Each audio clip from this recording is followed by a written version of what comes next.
Yo, people, welcome back to the YouTube channel. You already know what time it is. It's time for your watch along for Bayern Munich taking on Manchester City at the Etihad. Big game, big game.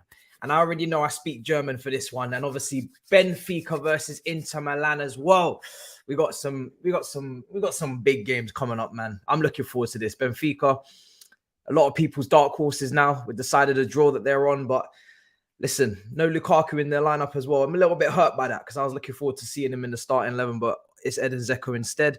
But big up. Let's see what everybody's saying in the building. We're going to get predictions going very soon. Lineups are on your screen. Lineups are on your screen. It's a madness. Let's see what's being said. In Bayern, we trust. I'm here as a Bayern fan. Listen, you don't have to ask me any questions when it comes to that. You already know where it is with me. I've made myself very clear. Do you know what I'm saying? I've made myself very, very clear. My lighting seems to be a little bit off, you know, today. I've moved slightly. That's not good. We've just knocked something over. Jesus Christ. Christ on a bike. What I've done today is I've got the second screen up for the other game. We're going to mainly obviously be paying attention to the big hitter, which is the Bayern Munich game, but you know, we've got to pay some respect to the other fixtures now. We're in the quarterfinals, people. There's a lot on the line. That lighting looks a bit better now. There's a lot on the line. So, yeah, I'm not really playing around now. I'm trying to make sure quarterfinals we're covering both games properly and we can see what's going on. So, I got the second screen ready to go. Benfica versus Inter. But like I said, mainly, I'm sure the entertainment hopefully will be in both and not just a big game. Let me see. I'm here as a City hater. My goodness. Look at this. I need Inter to win. I am watching both games yet. I'm watching both games. I've got two screens literally either side of me. I've moved my computer a little bit. I've adjusted my position and I got both screens. One here and one here. I'm not playing. I'm covering both. So yeah, I've got both screens ready to go. Both screens ready to go. Let's see now. Let's get this up as well. We're going to go through the lineups now. We've got Bayern Munich and City there. Lineups on screen. So I don't think there's too many shocks. Hairline obviously starts up top. He was rested over the weekend. Taken off when he was on a hat-trick. Don't know how many more times he can go through it without... I mean, last round we saw against Leipzig, he was taken off before beating the record, which Messi, I think, has as well. Joint record with Hairline, 5 goals in a game. I think he scored his against Bayer Leverkusen, Hairline obviously against Leipzig. No surprise that it's both German teams that happened against. The way that they defend sometimes. But yeah, he came off at the weekend again after being on a hat-trick. But he's being saved. Listen, he's being saved. They don't want him to be catching any injury. They already had a little bit of a scare over the international break with Norway. So yeah, I don't really blame or be surprised that Pep is doing that. Ruin this team, in my opinion. No Muller. Yeah, Bayern Munich, I'm looking forward to it. I don't know what... well, listen, I'm looking forward to seeing what the plan is. It looks like a back four with Kimmich and Goretzka as the 2 in the midfield, with obviously Musiala in the 10, Koeman and Sane on the flanks, and then Gnabry. Well, that looks like anybody could be up front. That looks like you know, it's 3 wingers out there, so there's no real focal point. I'm sure all of them will be interchanging. Let me take a look at what the apps are saying in terms of who they've got up front. But it looks like according to where it was listed by Bayern Munich, it looks like as if they're going with Gnabry up top. It looks like Gnabry's going to play striker. I don't know if he's been playing striker for Bayern Munich or if this is the first time. If I take a look at their recent matches, no Muller, no Choupo-Moting as well. He's obviously usually the guy that goes up front. They desperately need a striker. I saw links today with Victor Osimhen as well. On the weekend, it was Gnabry up top against Freiburg in a 1-0 win. They lost to Freiburg in the cup as well. That was Choupo-Moting up top in a 4-2-3-1. Muller also played that game as well. That was a cup game. They went out there. So, yeah, they got revenge. And then, yeah, Dortmund, which we did get to see, dominated, destroyed Dortmund in opening half an hour. Choupo-Moting did play that game up front. So he's switched it, Tuchel, and he's gone with Gnabry in this game, in the last game. So let's see how it goes. Tuchel ball, it's been so long. It has. Mane should have started. Mane is another option yet. Seems like he's maybe been struggling a little bit since his move to Bayern Munich. Not exactly the way he would have thought it would have gone. I'm not going to lie. I thought he was going to go over there and destroy that league. So I'm a little bit surprised. It is Stockley Park settings. It is. I wish I could. Well, let me actually get the second screen on first before I talk about Stockley Park. But we plan to be better than Stockley Park. We do plan to be better. All right, let's do this. Let's get these screens going. But yeah, both screens ready to go. I hope getting them both on is the key. Do you know what I mean? I don't want to hear that. There we go. So that's fine.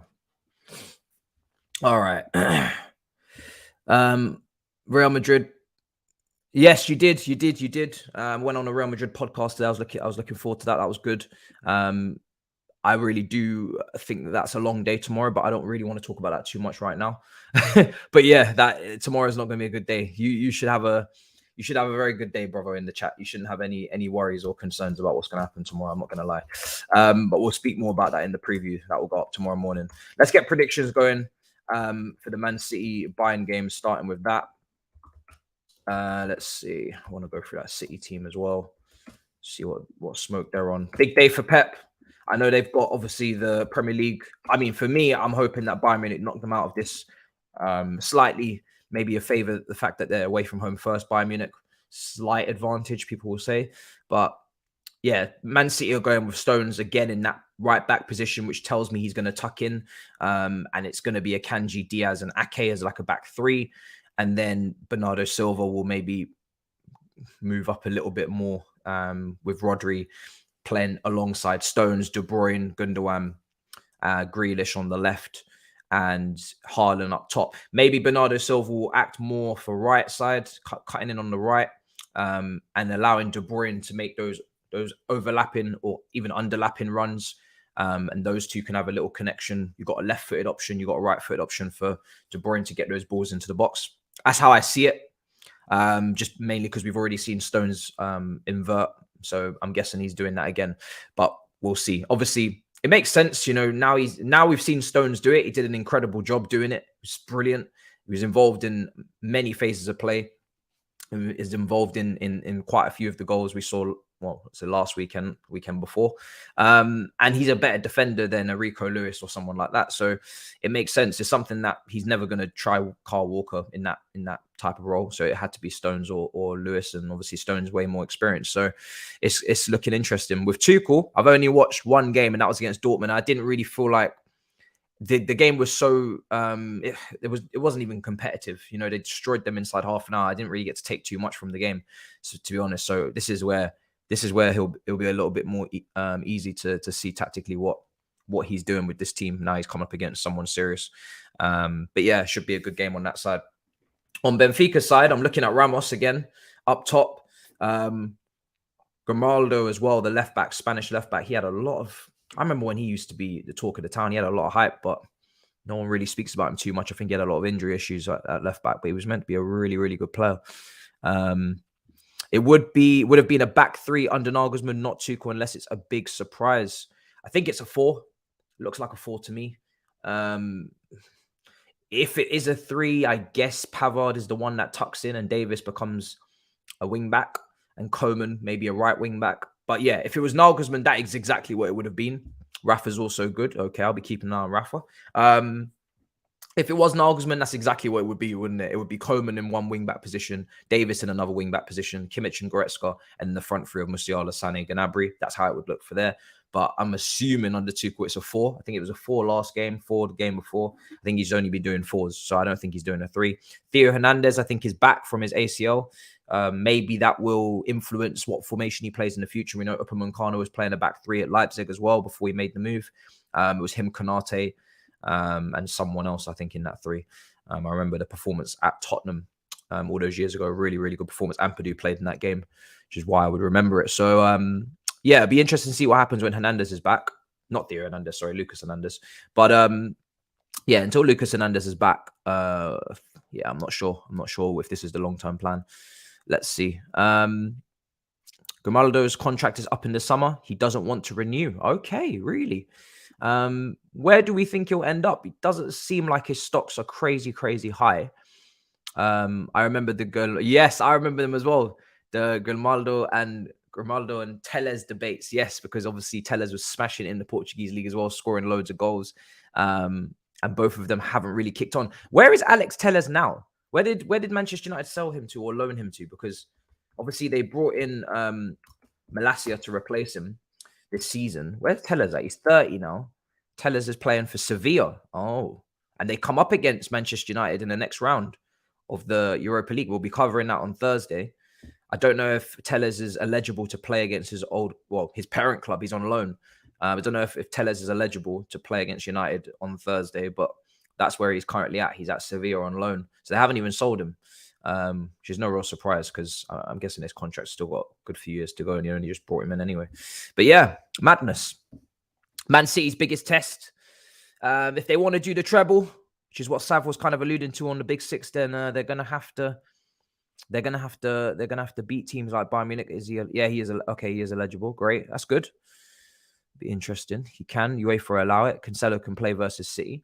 No Cancelo today, but he can play. I'm guessing Cancelo's on the bench. He expected to link to Barcelona. I'm hearing. If he goes to Barcelona, he's not starting ahead of Balde. Balde has been ripping it up. And if he goes to Barcelona, he's going to go as a second choice. Jordi Alba will leave because he's getting old. And Grimaldo will come in as a second choice to Balde. So that will be fine if that's what he wants to do. But he won't be starting ahead of Balde from what I've seen. Balde's been ridiculous this season. Cancelo on the bench, yeah. What's Haaland's record against Bayern Munich? I'm not sure. I'm guessing it's ridiculous. His record, he scores against everyone, this guy. He scores against everyone. Alba will be moving. Yeah, Jordi Alba will definitely be moving for sure. So yeah, I mean, I don't know what his plan is. Is he going to retire or I don't know. But if that's the case, that's a cost-effective way of replacing him, isn't it, from Barcelona? Considering all their issues. I've seen Gavi. Gavi's having a lot of issues with Barcelona at the moment. Obviously, he's not really registered, is he? Or he's registered as an academy player because of the amount of, there's restrictions in La Liga of how many players you can register every season. They've obviously gone over that. And could be available on a free transfer because he's on an academy contract, I hear. I think that was the latest on it. We got linked with him today. Not really reading too much into it, to be honest, because we don't have a manager. If he's linked with us, then that's obviously leaning towards maybe an Enrique appointment. But I don't know. I wouldn't. Gavi's only, how old is Gavi? Gavi's 18. Gavi's 18 years old. Don't get me wrong. He's a talent. He's 18. Yeah, he's a talent. He's no Pedri though. He's no Pedri, but he's a talent. Would I be excited? I don't know. I think we got a lot of midfielders right now. We've got people will quickly forget about Andre Santos and Carney Chukwuemeka because Gavi will be the next new one on the block. And then they'll be bored of Gavi and then there'll be another one. I don't know. I think the ownership, I get that they want to make a talented young team, but don't stifle the talent you bought with more young talent. It just doesn't really create any sort of pathway for them to actually get any minutes. I mean, Carney literally can't get on the bench currently. He's not on the bench at the weekend. He's not in the traveling squad to Madrid tomorrow. Lewis Hall is also a midfielder as well. He can't get anywhere near the bench. So, no one's going to tell me surely that Carney's now not involved and not in the future plans. Andre Santos will be signed in January, not in the future plans. And now it's Gavi. So maybe if Mount and Gallagher leave, then it makes sense. And if he's on a free, listen, I can't knock it on a free, but yeah, I think I'd like to know who the manager is first before I get into all of that recruitment stuff personally anyway. But yeah, maybe he won't go anyway. Maybe he won't even leave. I wouldn't be too hyped on Gavi, to be honest. I think he's decent, but he's a little bit of a, I don't know. He's just haven't taken a massive oh my god, we need to be bringing him in. If it was Pedri, I'd be doing backflips. If this was Pedri, I'd be doing backflips. I'd be smashing shit up. It would be mad. But with Gavi, I don't get that vibe personally. All right, I'm trying Trying to get both of these on at the same time. My issue is that one of them is well, they're both powered by the same thing. Gavi's priority is sustain, no worries there. I'd say it is. Like I said, I'll be surprised if he left. So I would be surprised. Okay. Let me see if I can get the other game up here. No signal. Why is there no signal? Let's see. Okay.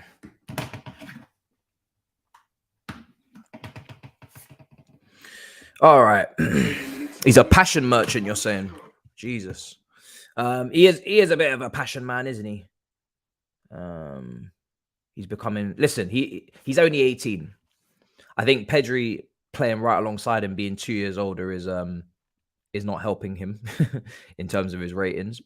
And sometimes it is helping him in terms of his ratings. Some people are saying that he's on Pedri's level because he's playing with Pedri, but he's not. He's only 18, so he's a lot younger than the Gallaghers and the Mounts and whatnot. But yeah, for me, wouldn't be going too crazy about it.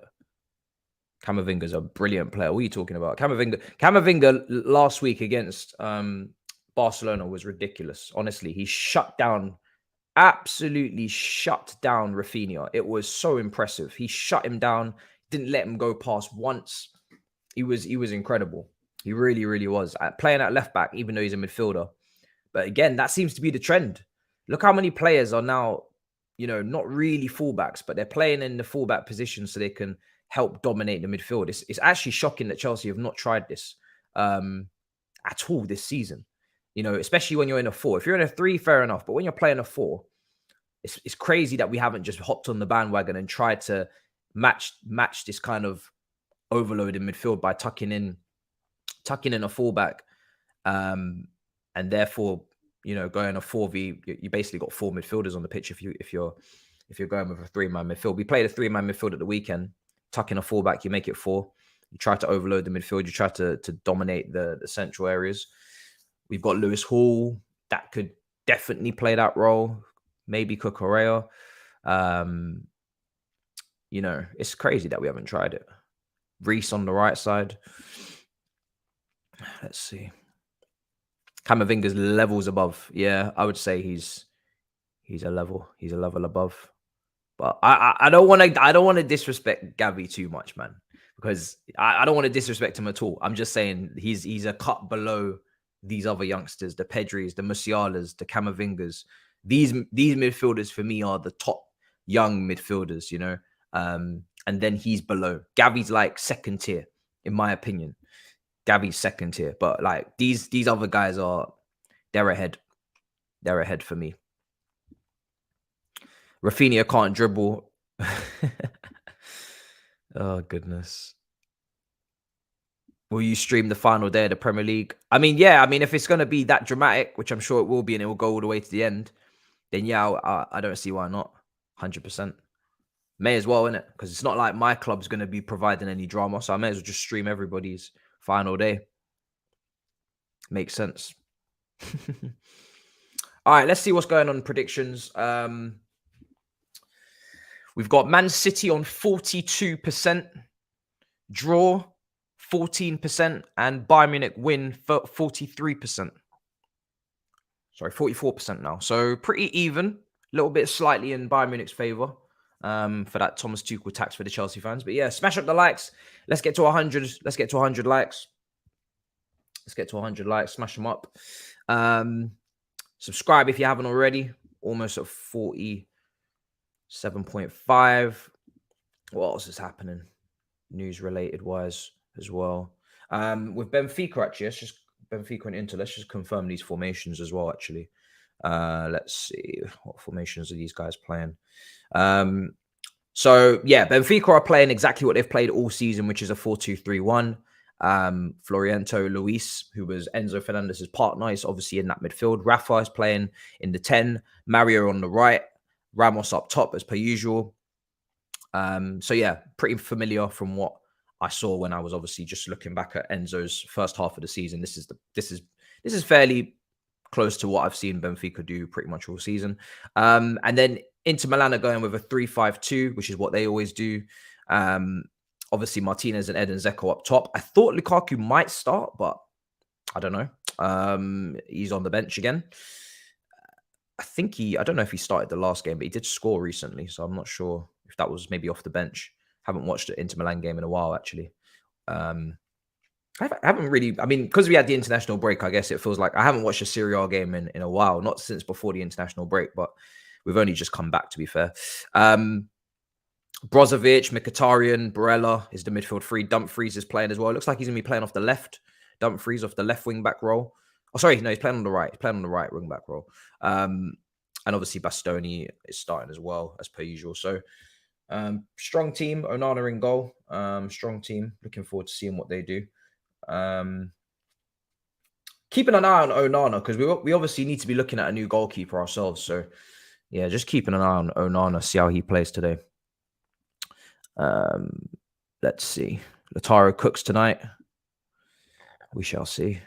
I think it would have been the perfect game for Lukaku. I mean, they are away from home. I think there could be space. I was surprised. I thought he would start with Lautaro. So yeah, I'm a little bit surprised. What's my prediction for Benfica versus Inter? I'm going to get that prediction going.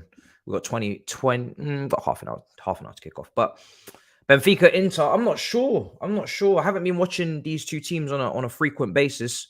Inter Milan, last time I caught up with them, what were they really doing? I think the last time I saw them, they were they beat AC Milan. I didn't get to watch them against Juventus a couple of weeks ago.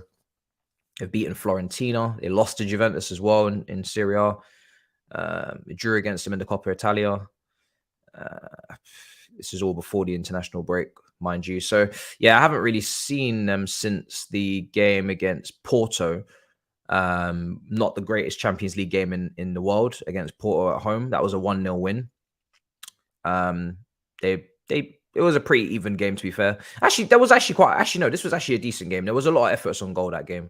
It was a pretty decent game, but Porto went down to 10 men, knocked them out. So yeah, since Milan, the 3-0 win against Milan in January. So last time I watched them without having another game on at the same time. But they're currently in 5th in Serie A, behind AC Milan, who fell quite a bit in January. So I'm not sure what to make of them. I know Benfica are clear at the top of the league and having a great time. Last time I checked, they were quite comfortable up there. Let's see if that's still the case. Benfica top of the Portuguese league, 71 points. Porto on 64 points. So they're pretty good up there at the top. So that would tell me that I'm slightly thinking that maybe Benfica will win this just on form. I'm going to go with maybe a Benfica 2. I'm going to go with a Benfica 2-1 win. 2-1 win. Yeah, I'm going to go over 2-1. I think Benfica will win that. Pep looks like we'll see. We'll see. No shocks in the lineup from Pep. Everything is exactly how I expected it to be. So he hasn't done any tinkering. We'll see. I don't know this guy at all. To be honest, I know that he's the River Plate manager and that we've been linked with him. Personally, I would prefer to not go with a South American coach in the situation that we're in. I would like experience in the European leagues, just, in terms of working with the players as well. I would prefer to stick to that. I don't know if he knows English. I don't know about this guy too well. I just know that he's doing very well in South American football, but I would not. That's a massive gamble, and we can't be doing any gambles. So for me, just wrap up Enrique and keep it moving, man. Just get Enrique done and keep it moving. That's if he's at the top of the list with Nagelsmann, then I would just go with Enrique personally now. Get it done. Do you know what I mean? I think the dressing room need it. We know what football we're gonna get, and the pedigree's there as well. Obviously, it's been a long time since he done management in club football, but there's always some cons to every single option you go with. But for me, just get Enrique tied up and done, man. Just get it done. Okay, let's see. Battle of the North is official. I don't know what is going on here about this conversation about pizza and cheese and God knows what. I don't know. Enzo speaking right now. He is, yes, doing the press conference with Lampard. I'll check that out later. I really only need the quotes, to be honest. I think the old buzz of Lampard in a presser may be dying down after such a dismal display against Wolves, to be honest. So, yeah. Let's see.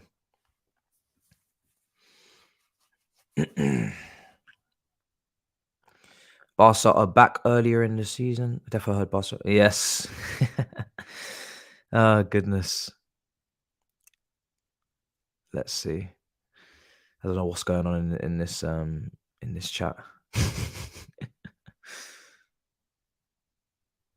We thought so too, but then we realized we have some meaty ballers. I mean, when I saw Alonso starting at centre back, I did fear for you lot. I'm not gonna lie. He did not say that. That's a lie. Jesus. Okay. Right, I'm going to check out some of the news from today and also some of the quotes going around as well, just to see what's going on. Missing some pace in the defense. Akanji, if I'm being honest, Akanji against Liverpool, was it? He looked a bit ropey. He looked very ropey. Ake as well was struggling against Salah. And Akanji was struggling as well against Jota. And I think if Nunes had come on earlier at half time and Jota had been moved into Gakpo's position, I think Liverpool could have maybe got some joy. So I didn't get to watch them against Southampton because obviously we had just lost. So I just parked it for the day. But it looks like they did a big job on Southampton. In the end, pretty convincing. But there is, you can say that Akanji maybe you could get at. So I'm looking forward to seeing if maybe Sané, Musiala, Gnabry. So it's a great attack. It's going to be a great game. It's going to be a great game. You've got two top coaches, two elite coaches. You got loads of top players on that pitch. Like I said, you got Kimmich. You got Musiala, who's a top talent. Sané, former Manchester City player. I'm sure he'll be looking to get one over his former club. He's a great player, Sané. I've always been a big admirer of Sané. I think he's a quality winger. If he could have stayed away from that big injury that he got, I would have. I mean, listen, he was never going to come to Chelsea, but I would have loved to have had him at Chelsea, man. It would have been a great winger to have. And Gnabry is another one. Even last summer, I think we got linked with him a little bit. And again, he's a really good finisher. I would have taken him. Do you know what I mean? It would have brought goals. You're looking for goals from wide positions. Gnabry is going to give you that.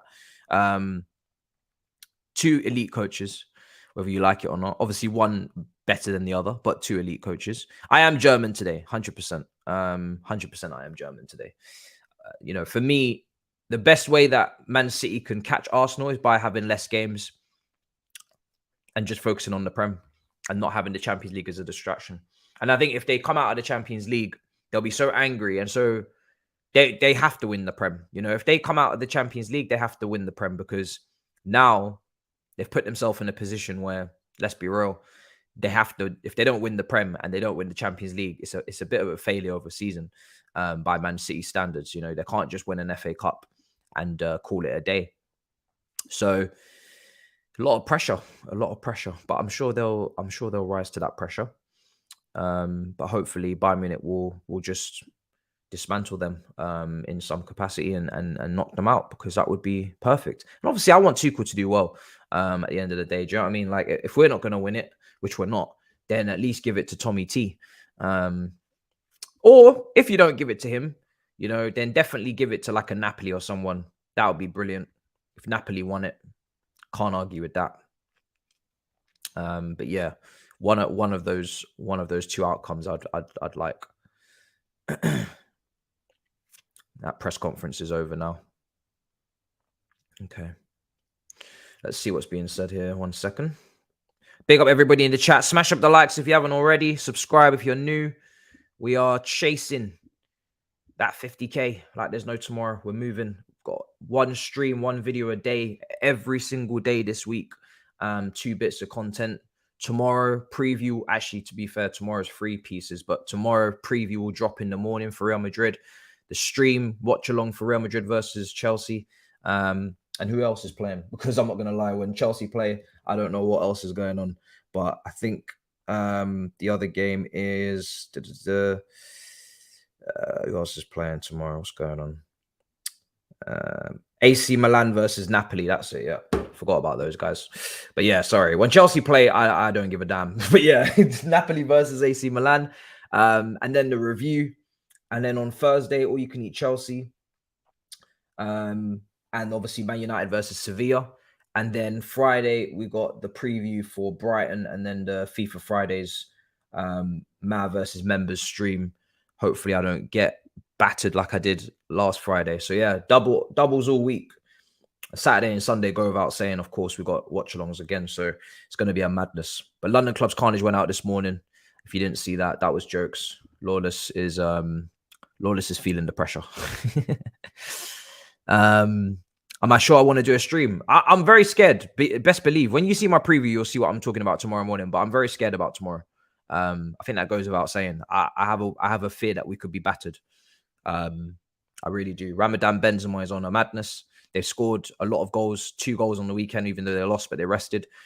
4 goals against Barca, 6 the weekend before. They've scored more goals in the last 3 games than we've probably scored this year in 2023. I think that's probably factual. They've scored more goals in a week than we've scored in the whole year so far. And it's April. So, yeah, it's a long day. It's a long day. 1-0 Chelsea trust. A lot of people are now going to start trying to pretend like they want Chelsea to win, that are rivals, because they want Lampard to stay. I know exactly what you're doing. You can't fool me. And I'll be looking out in that poll tomorrow in the watch along as well for it, because I know what you lot are doing. It's not going to work. Even if he wins the Champions League, I don't want him to be manager next year. So unlucky. You won't catch me. You have faith in me. You shouldn't. You should watch the team. Then you won't have such faith. They're showing Musiala clips, which means I'm very attentive. Cobham graduate. What a baller Musiala is. I'm looking forward to seeing him tonight. Very, very good in the tight spaces, man. Brilliant. Brilliant player. And yeah, he's just quality, man. Quality to watch. Really, really good. I think the last game for Germany in the group before they were knocked out as well, he was brilliant that day as well. It was kind of like Musiala versus Pedri. That was the 2 generational talents facing off, I guess, in that game, that last group game of the World Cup there, Spain versus Germany. It was great to watch.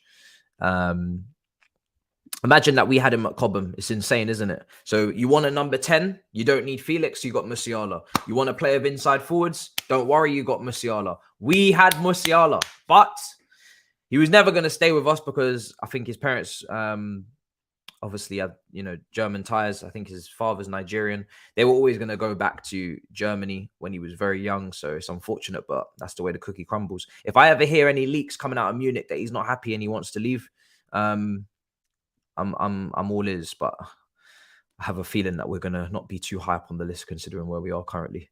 Imagine we could have had Musiala. It's a shambles, isn't it?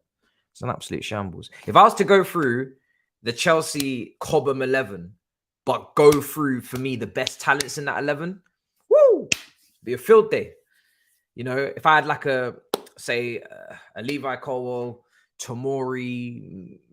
Who would be the centre back? Say if it was a back 3, maybe Mark Gurhey, maybe in the middle of that back 3. Then you've got Ian Matson and Reece James, probably Tariq Lamptey on the bench, Livramento on the bench. You've got Declan Rice, to be fair, because he's from the academy as well. You've got obviously Musiala.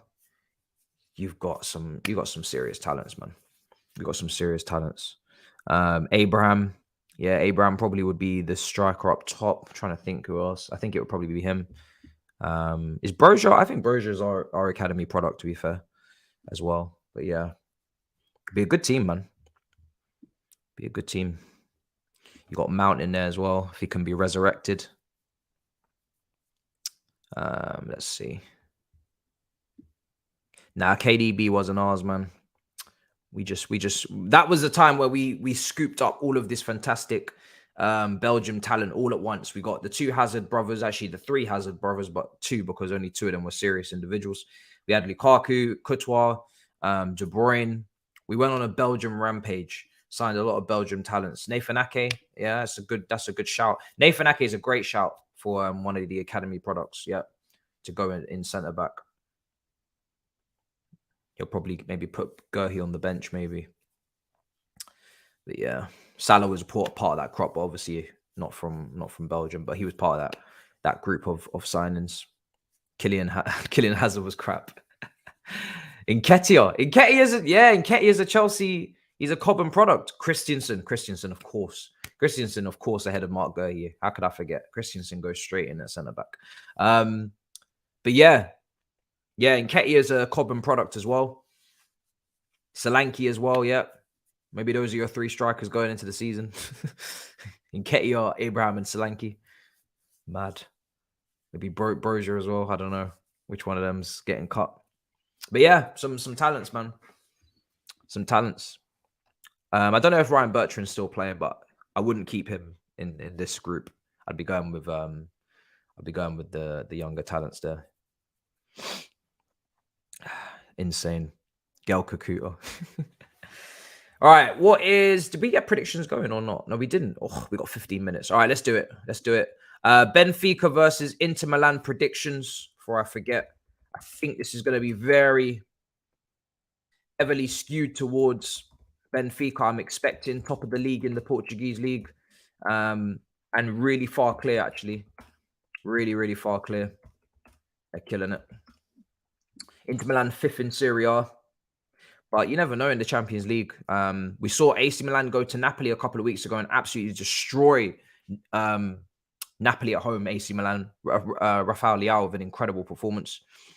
Haven't seen that from him for a while. I haven't seen that level of that. That was another level of performance from him. Zuma wasn't. No, Zuma wasn't.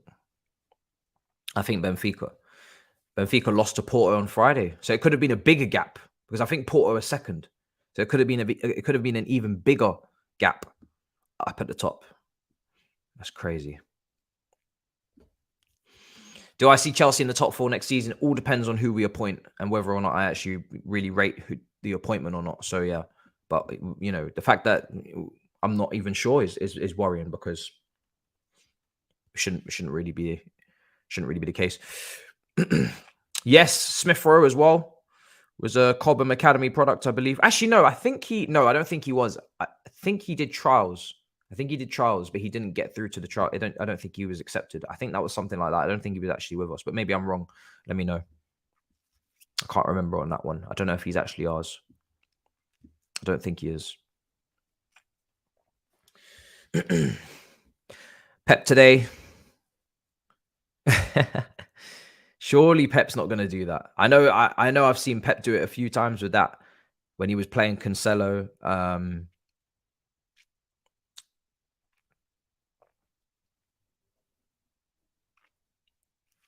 When I saw Cancelo playing right wing back against Liverpool at Anfield, and he did it against Chelsea, but I didn't like it. He did it at Stamford Bridge. I didn't like Cancelo in that position.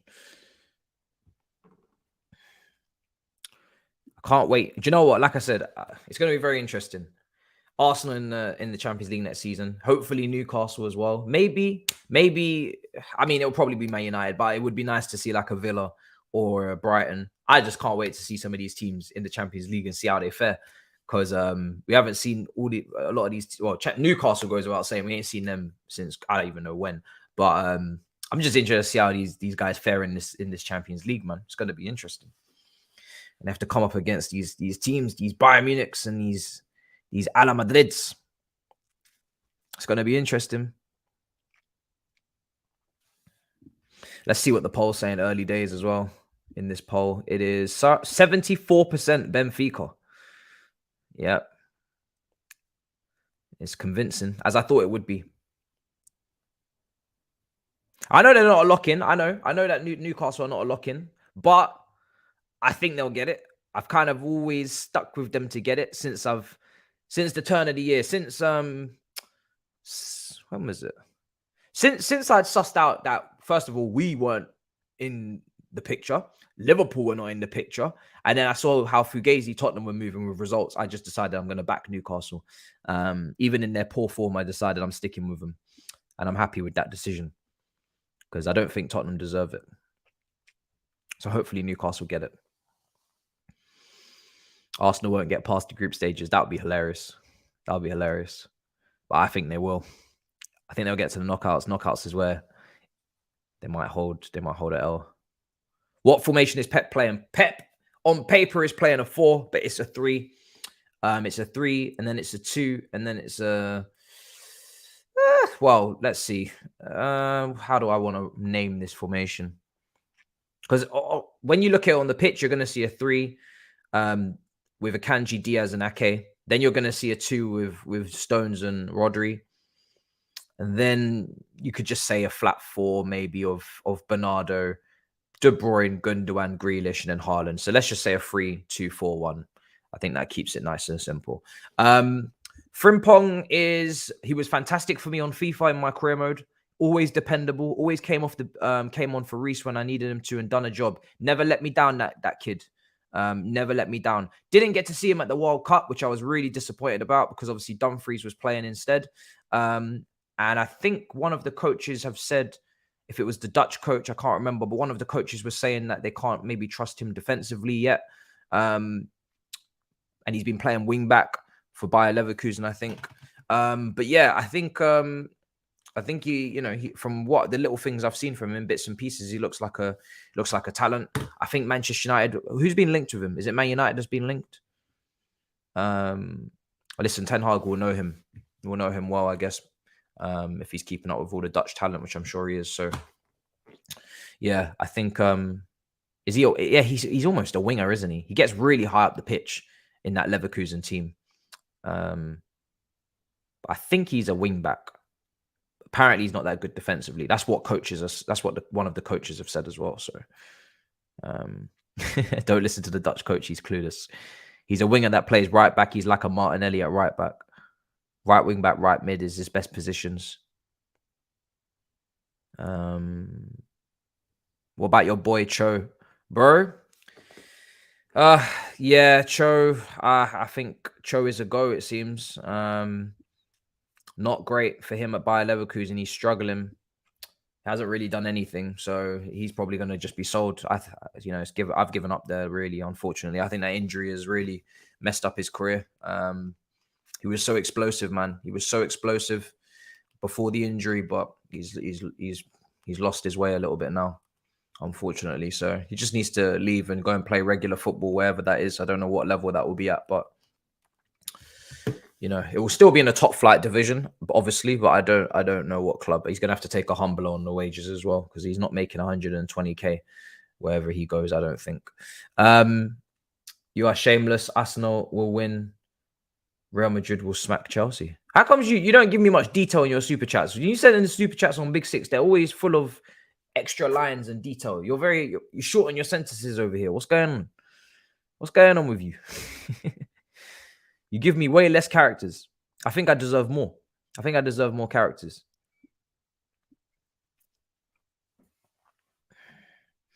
Let's see. We had a Felix debate on London Club's Carnage this morning, actually. Wasn't really even a debate. I just made the point that my opinion on Felix currently, I put that point there. I just feel like there's no point judging him until the end of the loan. There's no rush. Why judge him now when you can wait for his performances at Emirates, at Man City, against United, against Real Madrid? I'll just wait for the performances, wait for the manager to be hired as well, and then make a decision. Then no point making a decision now, but it depends on the price as well. No point making a conclusion. But what I did say in my prediction video for who I think will be sold, kept, and recalled and released, and predictions in terms of what I think will happen, I don't think he'll be signed. That was my prediction at the time, because I had to shrink. I had to basically, the challenge to make it more interesting. The challenge was all about, okay, here's the Chelsea squad. Here's the Chelsea players coming back from loan, which is a lot. And now your challenge as a viewer, and for me as well, was to bring it to 25 players for next season. That's what makes the challenge difficult. It's easy to say, I want to keep him, I want to let him go, I want to sell him, I want to keep him. But you need to make it a 25-man squad. And when I tallied up the amount of players, it was probably about late 40s in terms of the amount of players that we were talking about in the video. You're including your Lewis Halls and your Andre Santoses. Are you keeping them? Are you loaning them? So everyone. I'm talking about all of the senior players. So getting that down to 25 was not easy.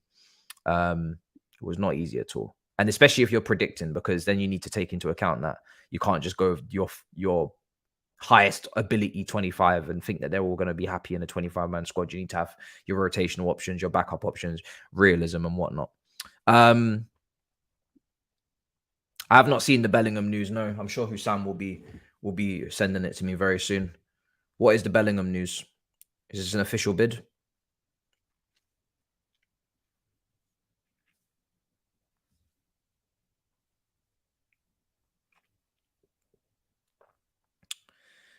If you can't handle the pressure, you're not a big club or a big player. That's part of the pressure, innit? Apparently, that's what Lampard said.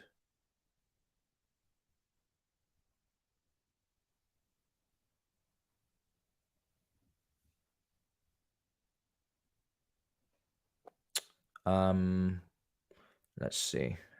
Enzo's comment. He said Frank told us that he won the Champions League in 2012 when it was his worst moment in his career. Yeah. Yeah. There's a big difference between that team and this team, though, isn't there?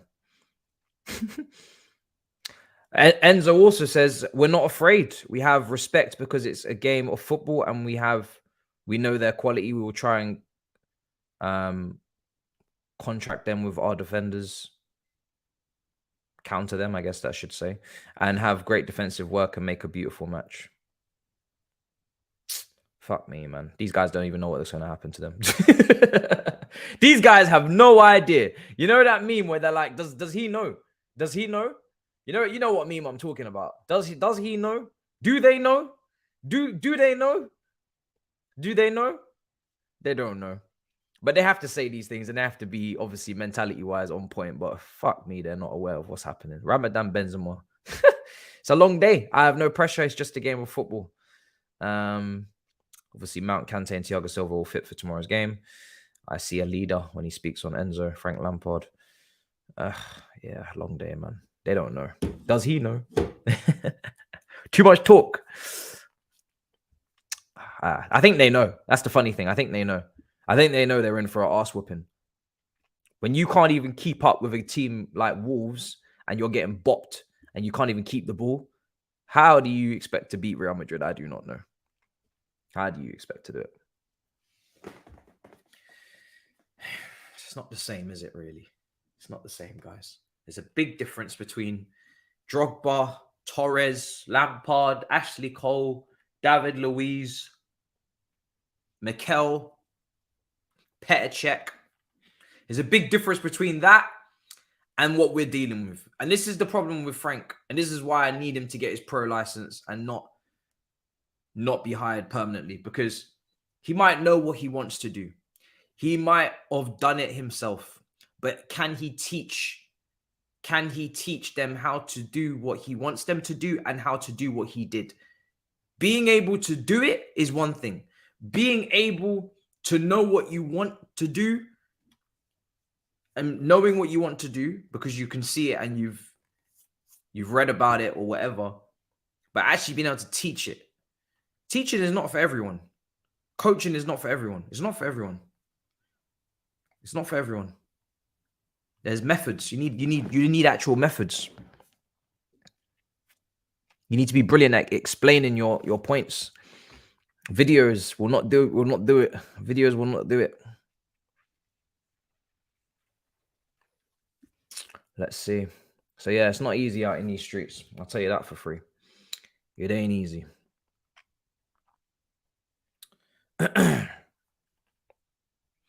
Timer. Let's see. We're all ready to go with the timer. We're all ready to go. Kickoff is in a few minutes, guys. We're almost ready. Both games I've got ready to go. Both games are ready to go. I'm gonna actually see if there's another option for this game here, just to see if I can be faster. Let's see. Come on, Bayern Munich. Come on, Bayern Munich. Big game. Big game for us today. It's very important. Got to get the job done. I think if Bayern Munich can get some sort of draw here, that will do the job. That will do the job. Take them back to Germany. Let's end this poll. Way in Benfica's favor there. In the end, this ref.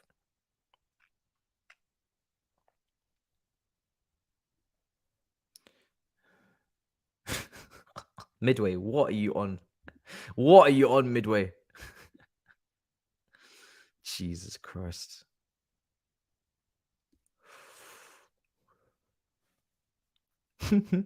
I can't talk about signings and who I would sign until I know the manager. That's my rule. That's my rule. I think we need to do things in the right order. Follow the recipe. We got the technical director. We got the sporting director. Now go and get the manager that they want or what suits them or whatever. Get the manager and then we talk about the players. Let's do this in order. I don't know what player I want until I know the manager. I don't even know what formation we're even going to play. So I can't talk about any players at this point. I prefer not to speak. I prefer not to speak. 1 second. I prefer not to speak until I see manager, formation, system, way of playing, style. All of these things mean more than any individual player. The game is all about systems now. The game is all about systems and trying to put the team above any individual. So that's where I'm at. Play with me. That's where I'm at. I'm just trying to kind of like get this on without disturbing. Nope, not gonna work. Let's get the timer ready.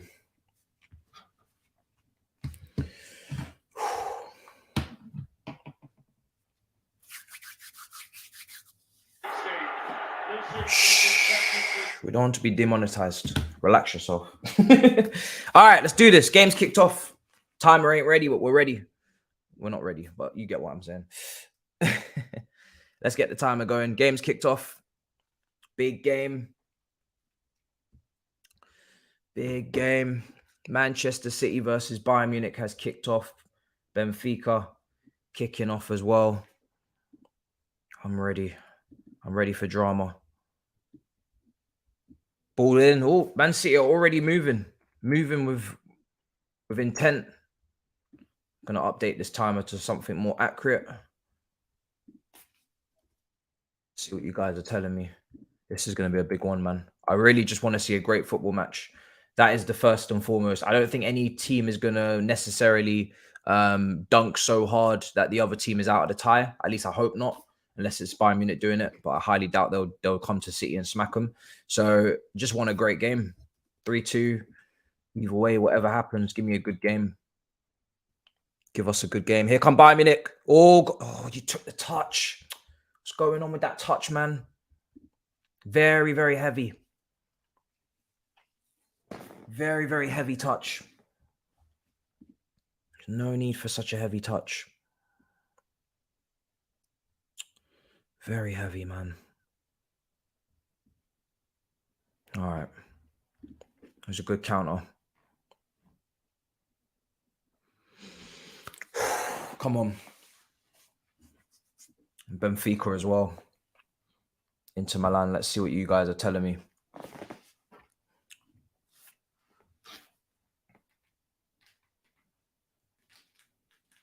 Struggling for signal. Come on. 2 minutes in. Ake's clearing. Benfica just in possession at the moment. Tuchel on the sideline. Mad. Getting vibes. Crazy vibes right now. This is real vibes, actually. Funnily enough, the vibes was meant to be on the weekend. This is actually the actual vibes. This is vibes. This is actual vibes. Kanji faking going up for the header there. See what he's on today.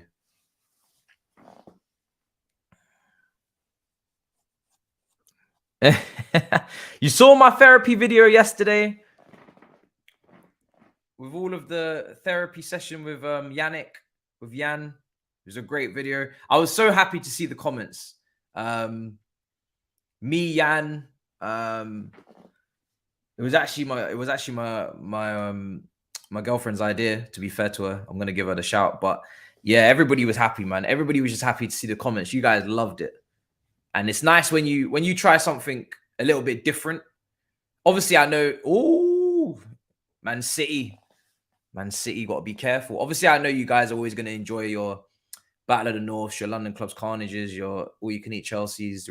The watch-alongs are consistent. But when I drop something different, it's good to see that you enjoyed, because it's a risk. It's a risk of dropping something else. It's definitely a risk.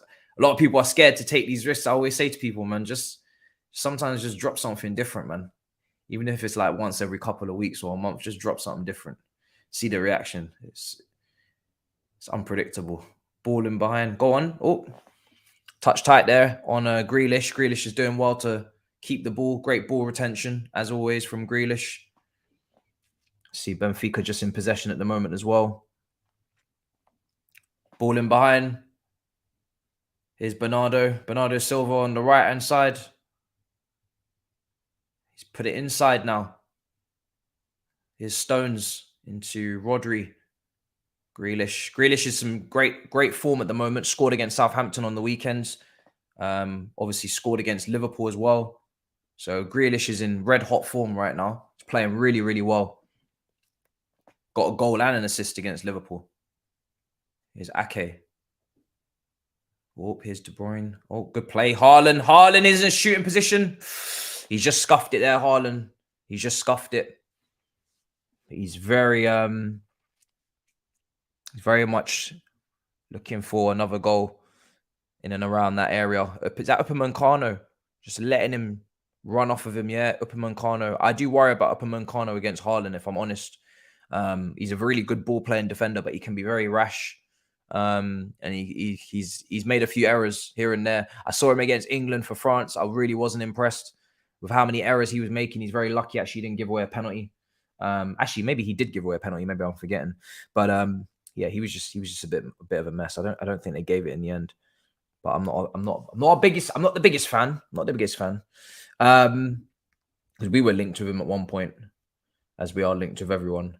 Someone's telling me Thabz tweeting. I see what Thabz got to say. Benfica into what's going on. A little bit of a late tackle there. Late tackle on. It's a foul.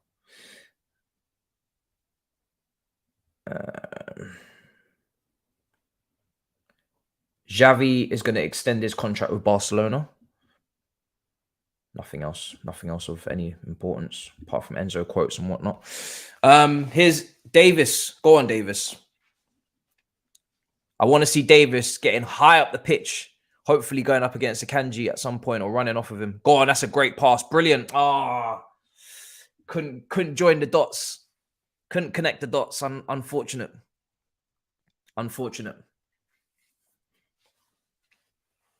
Very unfortunate.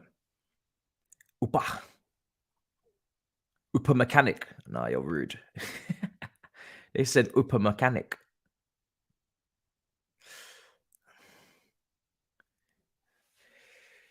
Davies. Oh, you guys in the comments are hilarious. Just saw the therapy video. Wasn't familiar with your game.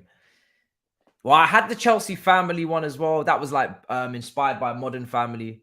And then the second episode was pretty shit. Like script writing. I needed to take more time with my lines. Thing is, I can definitely, like everything that I said in that video, obviously I scripted it myself. I recorded that therapy video twice. The first time I watched it back, I was like, nah, it's not good enough. The lines aren't banging enough. I need to throw in more jokes. And then I did it again. And then this one I put out and you guys liked it. But yeah, I can script write. Sometimes I just need to just almost mess up the first time, watch it and then think, and then I'll think of more lines and then come and do it again. It's a bit of a different type of video to have to do, but yeah, you guys liked it. So I got more planned, man. I got more planned. More collabs are being planned, but I'm not gonna do any of the collabs I usually do, which is just kind of talk about our problems. I think we can all see our problems. We don't need to talk about it. We need to be bringing some fun to the table. Here's Bayern Munich winning the ball back, and here's Sané. Please, yeah, play it, Sané, play it. Well done. That's brilliant. Right hand side, Sané again. Man on, wonderful, really good play. I really hope he bags against his former club. I want to see if he celebrates. Because him and Pep had a falling out at the end. So I want a bit of violence. Benfica. Inter Milan had a chance there. I think it was Skriniar, wasn't it? No, it's not. Skriniar's actually not playing. Sorry.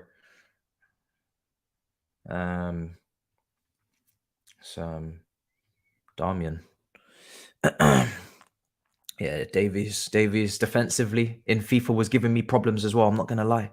Davies is giving me problems. Alphonso Davies. He's a brilliant athletic. You know, he's so quick, so strong. Very, very good going forward as well. But yeah, defensively, he was giving me issues on FIFA a lot, man. I had to bring in Theo Hernandez just in case in January to seal the title. Yeah, Sané's on a mission. Sané's on a mission. It's a good game so far. Just need Bayern Munich to make it click in the final third. Can't believe they had Lewandowski leave and they didn't replace him. They just went with Choupo-Moting and that was it. I'm still shocked. Like, whose idea was it to not buy a replacement for Lewandowski? I don't understand. I don't understand where the striker is. If they get Victor Osimhen was linked today. If they get him, that would be mad. With the attackers that they have, he would be the final piece.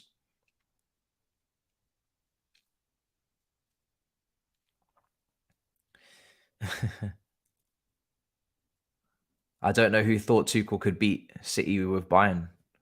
Mane. Oh yeah, Mane was the replacement. I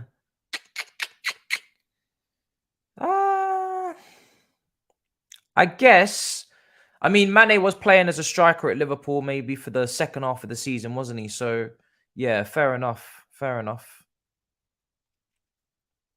Fair enough. And he wasn't too expensive as well. Oh, clipped him behind. Go on. Yes. Take a shot. Take a shot. Go on. Oh, unlucky. Bayern Munich coming forward. Inter Milan have actually started pretty well against Benfica, to be fair. Davis. Oh, my Jesus. What kind of shot was that? Was that a corner? Jesus. Well wide from Davies. Well wide. Yeah, because Victor Osimhen's going into his last year of his contract at Napoli. That's why he's being linked with all these moves. Which means KK is going nowhere, by the way. They ain't going to sell them both, I don't think, in the same summer. KK only just signed last summer, so.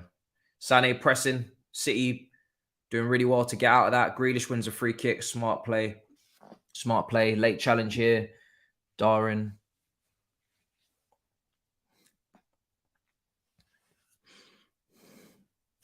Yeah, he only played 6 months up front for Liverpool before left wing, so a little bit of a gamble, I guess, yeah.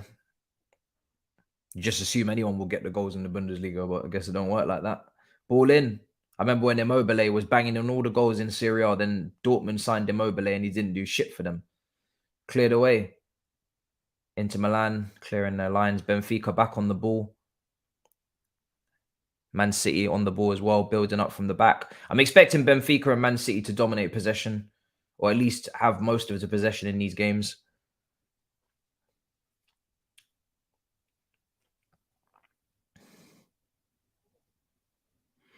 But we'll see. We'll see.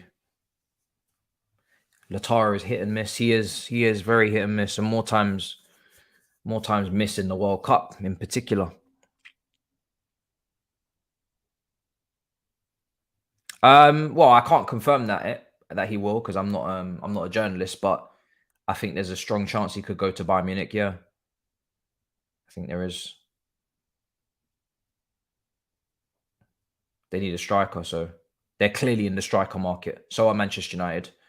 They'll obviously need to get the funds for that because they didn't have any money in January. So I think that puts them in a little bit of a back seat to go and get someone like Victor Osimhen. We're obviously linked as well, but we're not going to be in the Champions League, so that's not going to help.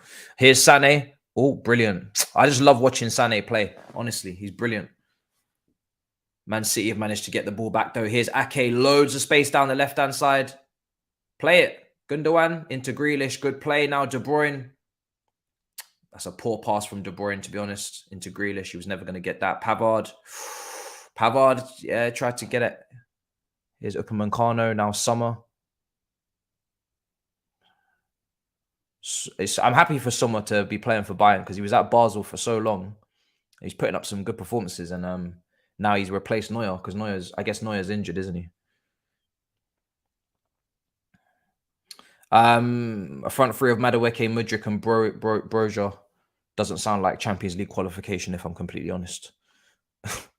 If I'm being completely honest. Ball into the box, cleared away.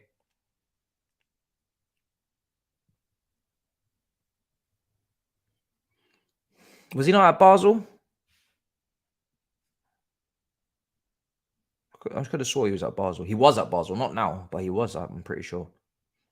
He's from Switzerland. Oh, yo, that was close. It was almost 1-0 to Man City. And I just spoke about the goalkeeper. And he almost had a howler. Whoa. Jeez Louise. Both, everybody's trying to build up. Inter Milan building out. Well, they've cleared it now. They've decided they're not going to play that game. But that was close. Hairline really, really went for that on the keeper. No free kick. Upamecano was looking for a free kick there. He's not going to get it. But yeah, someone's taking risks. He was so good at Mönchengladbach. The team just don't defend.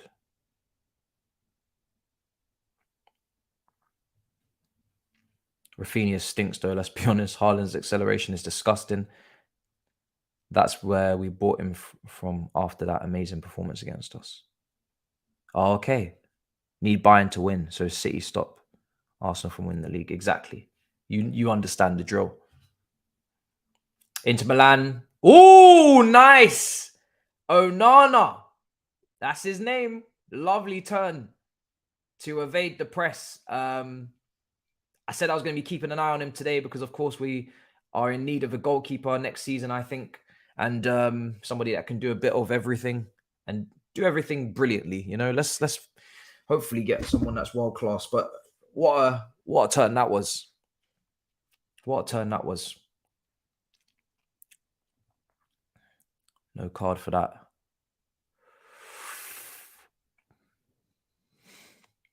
I can't believe, yeah, Edin Dzeko is 37 years old, isn't he? Is he 37? And he's kicking ball in the Champions League knockouts like this. Obviously, yeah, he is 37. That's insane. He doesn't get enough plaudits. He's had a brilliant career, all the way from Wolfsburg when he was tearing it up in the Bundesliga, and then obviously making that move to Manchester City, where I thought he was really, really, really good as well. In those title runs, goals at Ewood Park and whatnot, I thought he was quality with Aguero, and then obviously now playing for Inter Milan. And oh, what a save from Onana! What a save! Benfica coming forward again. Brilliant save. Brilliant save from Onana. Really, really good save. Benfica are knocking on the door. All came down the left-hand side, crossed into the box, and was not really cleared correctly. Don't know if that's Bastoni back there, struggling to get that away. But Rafa in the end with the shots, and it's a good save from, yeah, it's Rafa with the strike, connects with it well. Onana. Well, it kind of just hits Onana. It wasn't really a routine save. It just kind of hits him in his chest and goes back into the danger area. Maybe not a great save, but Benfica have woken up a little bit because, yeah, Inter Milan are going to get that away. So, yeah, Benfica knocking on the door. Here's Bayern Munich as well. Bayern Munich, get out to the left. Well done. Go on, Sané. Sorry, Davis. Go on. Oh, unlucky, guys. Come on. That's a poor touch from Akanji. Is that thrown? Yeah. I don't know what he's doing there, Akanji, to be honest. So here's Davies. Now it's back to all the way back up in Moncano and Delit and everyone. Pavard. Yep. Pavard now, Upamecano, back to De Ligt. He's going to play it out to Davies into... So Sané's basically off this flank, this left flank yet. Majority of the game. He is drifting a bit, Sané, but his starting position seems to be left wing. Coman obviously is on the right, Musiala in the 10. So but Sané's been drifting a lot, trying to pop up and pick up the ball where he can. Gnabry playing up front. Akanji's a liability, it's being said in the chat. Inzaghi has to leave in the summer and the board have to sell up. Inter on the ropes, they need money. Yeah, I guess if that's the case, then maybe Onana becomes a viable option. Obviously, he was at Ajax, wasn't he? Kicking ball. He's from Ajax, isn't he? Well, he was at Ajax before, I think. Pretty sure he was. That's a foul.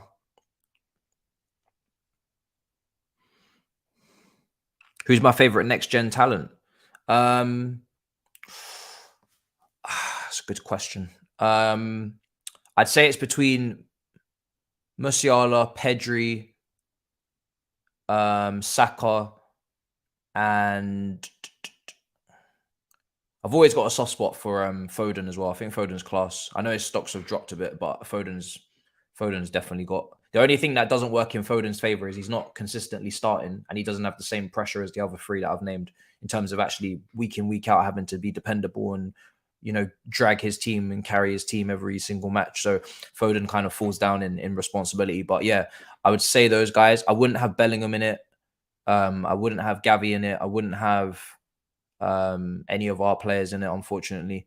Who else is there? I'm just trying to think.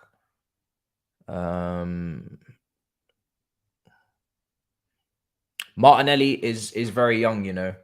Martinelli's only 21, and I'm really impressed by him this season as well. I think I said it before in another watch along, I don't think he's really getting his flowers because obviously Saka's getting a lot of the attention, and he should, because I think Saka's been better. But I think Martinelli's been right up there with him. He's only 21. He's having a great season. So Martinelli, and if you think about Martinelli, he only cost 6.5 million from, I think, the second division in Brazil. Ridiculous purchase. When you think about it, value for money wise, that is ridiculous. Scouting. Vinicius, of course. Yeah, Vinicius and Martinelli would be like, I mean, you get them two going for Brazil. I don't know how you're going to do it because obviously both of them are playing off the left wing. I think I saw Martinelli play up front against Sporting. It wasn't the same. Maybe he hasn't played the role enough, but yeah, they definitely better up there with Trossard or Jesus. I think Martinelli is better off the left wing. So I don't know how Brazil are going to work it, but and as I say that, it's just been passed out of play by Bernardo Silva for Man City. But yeah, I don't know how they're going to work it, but yeah, those two are... And Rodrigo. Oh, I mean, listen, Endrick as well. You know, if you can get a front four, I don't know how it's going to work, but say a front four, Vinicius, Martinelli, Rodrigo, and Endrick. If Endrick becomes, you know, this world beater from Palmeiras, obviously he's going to Real Madrid in 2024, is it, or 5? You know, that's going to be a ridiculous team. It's going to be a ridiculous front line. They obviously have Jesus as well, but Jesus is not really even starting with Richarlison being ahead of him. So I guess maybe if the management changes, if Ancelotti goes there, maybe that will be a difference. Is it 2024? Hairline, yeah. See, I think the question was...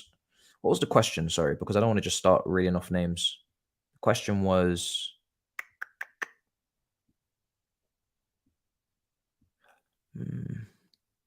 I don't get excited to watch Hairline, but I am very impressed. And I think there's a difference. You know what I mean? Like, I'm very impressed with Hairline, and he's going to break all the records and his numbers are going to be inflated like crazy. But if he's talking about young talents I'm excited by, then those are the ones that I'm naming there.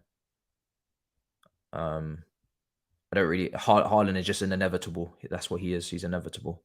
But yeah, he said favorite next gen. I wouldn't say Hairline's one of my favorites, no. But yeah, he's obviously... I mean, Mbappe is not even next gen because he's just now, isn't he? He's just gen. I think he's just gen. So yeah, I think I've named everyone. Yeah, of course, Enzo. Yeah, Enzo's I'm very excited by, you know how much I rate Enzo. But guys I'm naming are more like forwards, aren't they? You're always going to be more excited by a forward than anybody else.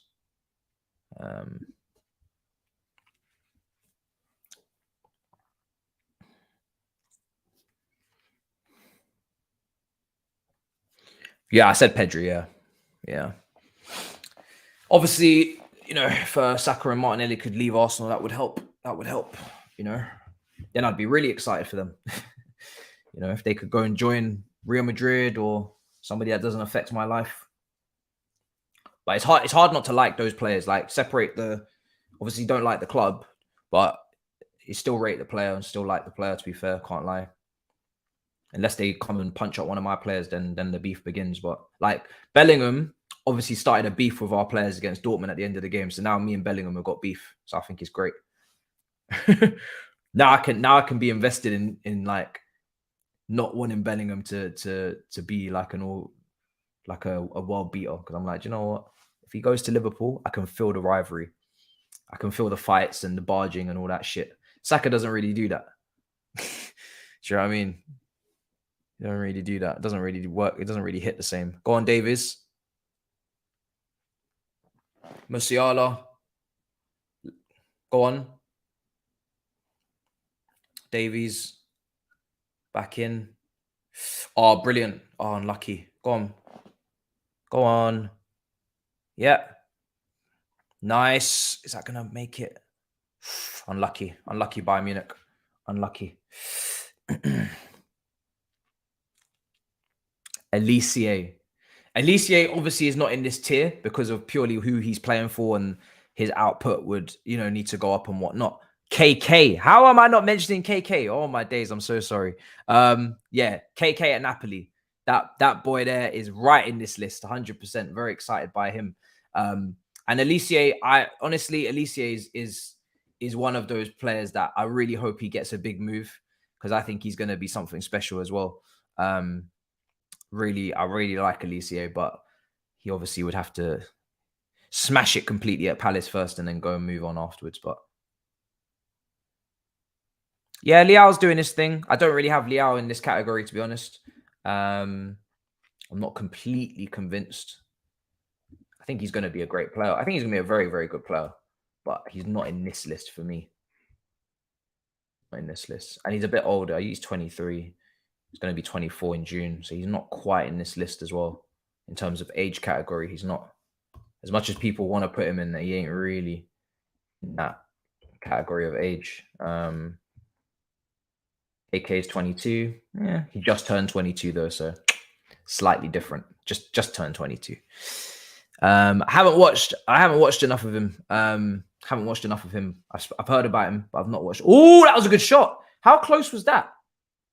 Inter Milan, shot from distance. That was not far away. I don't think it was. And obviously, Makanji just got skinned as well on the left-hand side by Sané. No surprise there. That shot was just over the bar. Listen, that shot in the Benfica game, I don't know who took it because it was a left footer. And I didn't catch his name. I don't. Surely it's not Bastoni that's gone and smashed that. But what a strike! Just over the bar. It was very, very close. But yes, Sané is. Look at Sané again. Woo! Sané's having a party today. I like it. Yeah, Sané's moving mad. Sané's moving mad. I don't have my team yet for tomorrow. That'll be in my preview. I haven't even decided it. I'm not thinking about Chelsea versus Madrid until this watch along is over, to be honest. I need to go through who's even on the plane. But Sané's having a party. Sané is having a party. He really wants it today. He really wants it. Here's Rodri. Oh, wait, no. Rodri, lining one up. Oh, shit. Oh, my days. What a finish. Oh. I was not expecting that on his weaker foot. What a goal from Rodri. What a goal. That is an insane finish. Left foot to get that bend and whip. It wasn't even just a putting laces through it. It was an actual proper bendy. It was a bender. Oh, that was mad. I wasn't expecting that. When he lined up on his left foot, I said, okay, I don't really see this one. What are you cooking, brother? Shit. I miss long shots, man. When was the last time we got a long shot at the Stamford Bridge, bruv? Jesus Christ. Look at that state of that strike. That is technique at its finest. Look at that. Beautiful. Right into the top corner. Pace, power, precision. The 3 Ps that you need. Look at this. Oh, that's wonderful. That is a wonderful strike. That's probably one of the best goals of the Champions League campaign, especially for who it is and what foot he's used to do that as well. What a strike. 1-0 to Manchester City. That is an incredible shot. When was the last time we got that at Stamford, man? We don't get long shots no more, man. It's a state. The state of it. We don't get no long shots, man. We're actually starving. It's ridiculous. Look at the level of football that we get to watch when it's the other teams, man. We're actually starving, guys. I'm actually starving. We are so hungry, man. Oh, my days. Absolutely starving. This is why I have to watch the other games, man. Just to remind myself that football is not an evil sport. Tuchel's fuming on the touchline. This is why I have to watch the other teams. Just to remind myself why I like the sport. Because when I watch my team, they make me think that I don't even care about the sport anymore. I don't even know if the sport is for me. Talk about learning Chinese. These men are gonna have me trying badminton or something, the way they play. It's goals like that remind me about the beautiful game. It's an unbelievable strike, honestly. Really is. In a big game, you needed something special to decide the 2 teams. That was it. He needs to chill, 100%. Who is saving that? Nah, listen, I'm not blaming the goalkeeper on that one. That's just an incredible strike. Obviously, Arsenal fans are going to tell us Ramsdale would have saved it. Goalkeeper should have saved it. Maybe on the replay, I'll check it again. But I'm so in awe of the strike that I didn't really even think about the goalkeeper too much, to be honest. The strike was just so good. I didn't want to cuss anybody for it. Maybe he could have saved it, but it's a great strike.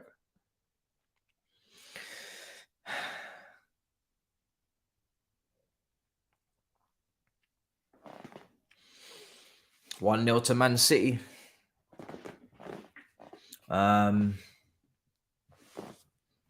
See, Benfica just putting together some combinations on the right-hand side. Good play from Benfica. Oh, it's brilliant play. Now down the left-hand side. Grimaldo. Good ball. Really good pass. That's a brilliant pass. Is he going to get it back? Oh, unlucky. Benfica had a really good bit of play there. Couldn't quite make it stick in the end, but Grimaldo, really lovely pass down that left channel. Really, really tidy. Quality stuff.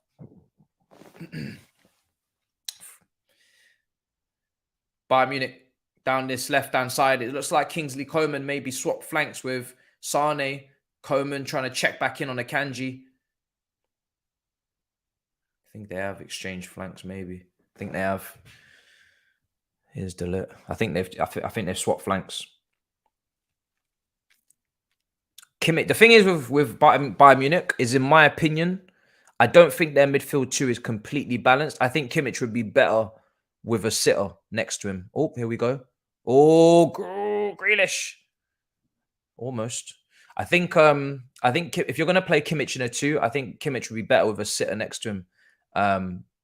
And the same probably would go with Goretzka as well. Same thing applies. So I think their midfield could be a bit. I think they could do with buying a 6. If Bayern Munich went and got a true holding midfielder, I think that would help.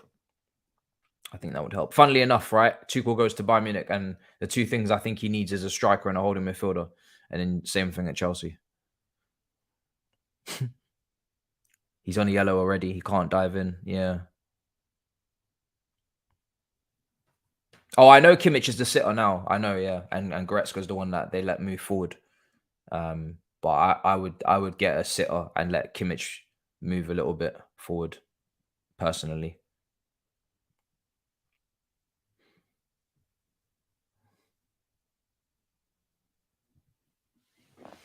All right.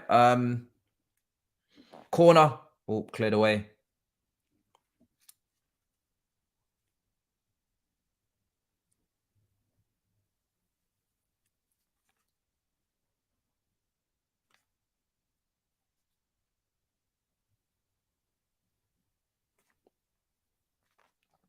Benfica 0, Inter Milan 0. Someone's getting sent off in this game. Here's Davies, left-hand side, back in. Go on. Need Bayern Munich to step back up now. Here's Kimmich. Nice. Oh, Ake. Ake, really good positioning. Benfica are coming forward as well. It's been cleared by Inter Milan. Out for a throw-in. Man City on the counter with Hairline. If he can get it back to De Bruyne as soon as possible. Oh, he's done well, Hairline. Left-hand side with Grealish now. That counter-attack's kind of died. He done well to retain the ball, Hairline, to be fair to him.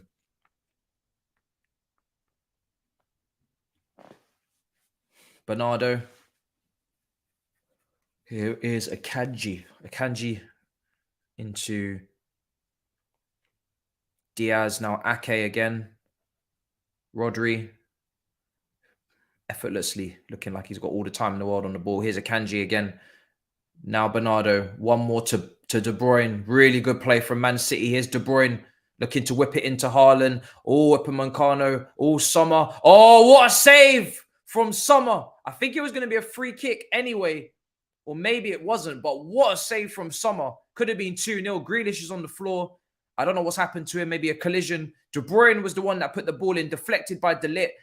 Upamecano was leaping like as if he was anywhere near it. A little bit of a clash between Sommer and Grealish. It's definitely not a foul. Sommer gets there first. Gundogan on the follow-up. And if he puts that anywhere else, that's a goal. But he strikes it straight at Sommer. Sommer does get his leg up, but he does not put it far enough away from him. He's got a big goal to aim at there, Gundogan. And it should have been 2-0 to Man City. Should have been 2-0. Don't know what Upamecano is jumping for. He was never going to get there. He must think he's 6'9" or something. Ball in. Sommer. Oh, listen. Oh my days. If they keep getting these crosses into the box, Sommer's not looking happy with these crosses. Bernardo. Bernardo again. Man City are turning up the heat on Bayern Munich. Now Gnabry. He's looking for the switch. It's a brilliant switch from Gnabry. Look at all that space on the right-hand side. Musiala, I think it is. Is it? No, it's sorry, Sané. Sané. Oh. Sané, yeah. Sané and Coman have definitely swapped flanks. Here's Musiala on the left. Musiala. Oh, he's yeah. Man City, good defending.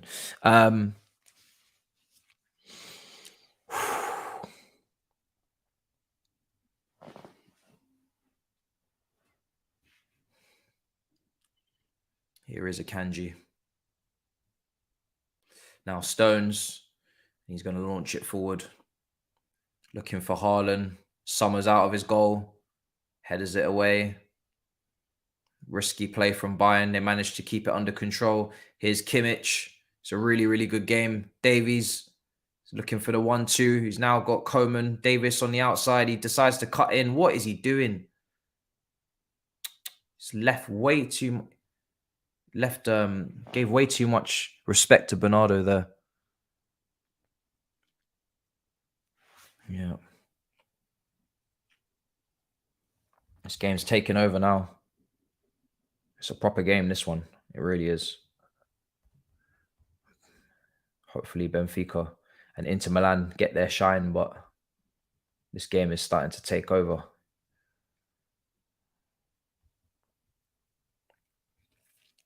What a game. Man, here they go. Oh, it's not quite sticking, these 1-2s. Man City get the ball back. They just look a little bit more fluid, a lot more fluid than Bayern Munich going forward at the moment. Everything sticks for Man City when they link up. Mane's cursed them. Musiala. So much quality in the game. It's a lot of quality in the game, you're right. There is a lot of quality in the game. They sacked Julian for haram ball. Here's De Bruyne. Free kick. Man City are really doing very well right now. But Man City have never won the Champions League. And if Bayern Munich can keep this scoreline tight, you never know what Man City will do in the second leg. There always seems to be drama in Man City knockout games, whether it's with Real Madrid, whether it's with Tottenham, when they got knocked out to Tottenham. There always seems to, every single year, whether it's with even Lyon, there's just drama in Man City knockouts. Man City don't seem to don't seem to want to do it comfortably against the big sides, or against any side for that matter. So I wouldn't rule out Bayern Munich yet, but work to be done. Ball over the top. Here's a Kanji. Loads of space. Here's Hairline back post cleared. Man City definitely could get a second.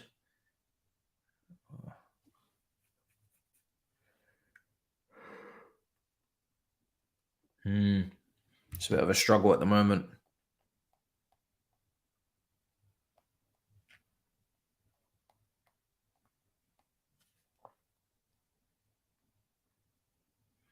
It's a struggle, guys. Bayern Munich are really trying to get out, but it's Sané. Free kick again, is it? Yeah. Musiala. They've got enough players on the ball. Shouldn't really have any problems combining and connecting. They've got no real actual striker up there. They've got plenty of players that can drop into the pockets and pick up the ball and put things together. Referee's got a lot of stop and start going on here.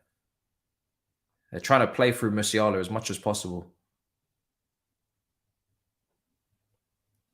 They've not taken advantage of the wide areas. I don't know if that's because they don't really have a striker up top. They don't trust the aerial ability to go up against the Diaz at the back, which is probably what it is, maybe.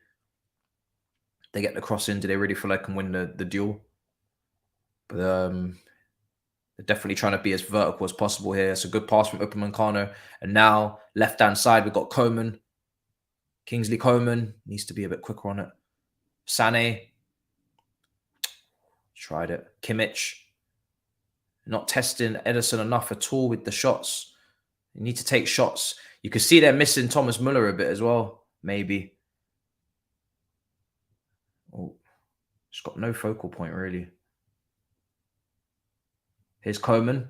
Oh, well done. That's nice. Corner, not bad. I don't know if they've been instructed not to press, but this doesn't sound very Tuchel if that's the case. They're not pressing.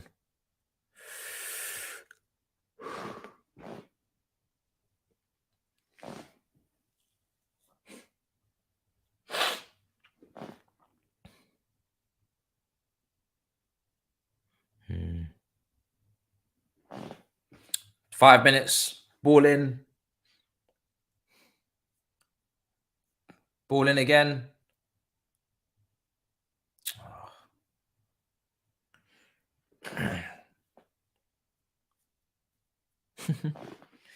Bayern Munich. 5 minutes till half time. They really, really need to get themselves back into this game. I mean, 1-0 down at half time is not the worst situation in the world. If it goes 2-0, then things could get a bit ugly. But at the moment, it's not too bad, I guess.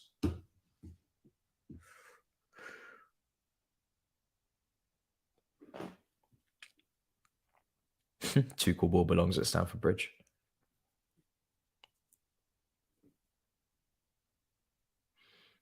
A lot of Tuchel slander in the chat. It's a Champions League winner, Champions League finalist with PSG, catching all this smoke for a bad 45 minutes. Disappointed. He's away at the Etihad. It's not easy. I don't think the tie's done, though.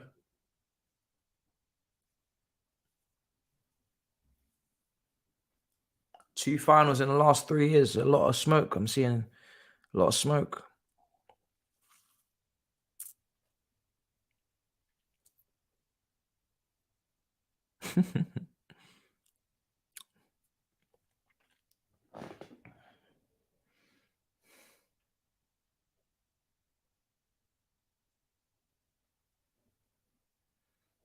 All right.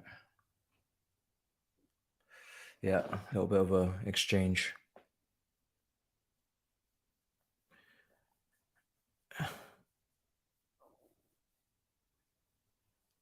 Is Müller injured? I'm not sure, but there's somebody injured for Bayern Munich on the ground at the moment. It's not Müller.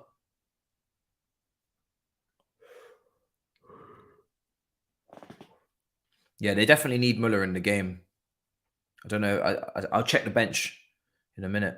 Let me just check the bench. because they could do with Muller, I must say, from what I'm watching. Muller is on the bench. Yes, Muller's on the bench.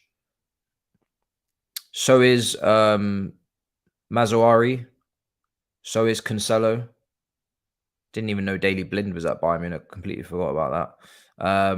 Sadio Mane. They've got a lot of attacking options on the bench. So let's see what they do. 1-0 is not too bad. If they can get to half-time 1-0, it's not the worst scoreline in the world. Regroup. Come out different in the second.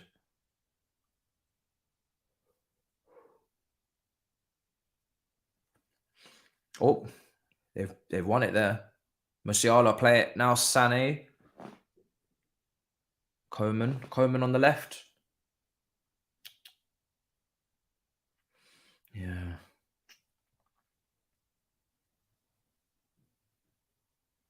Let's see. Daily Blind is just getting a paycheck.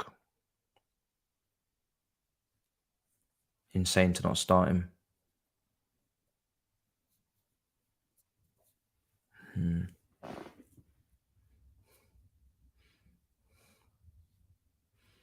Yeah, I don't know. 43 minutes gone. Play it. There we go. Delete. Just calming it down now. They need half time. Maybe Cancelo coming in. Cancelo. I don't know. Cancelo and Sané on the same flank. Can you imagine? City boys. With all to prove. Want all the smoke. Coman's a bit frustrating. I must say. Here's Ake. I think it's going to peter out into half time, and I think it's going to be 1-0 at half time. Doesn't look like either team are trying to change that scoreline. Just both teams probably looking to get in, regroup again.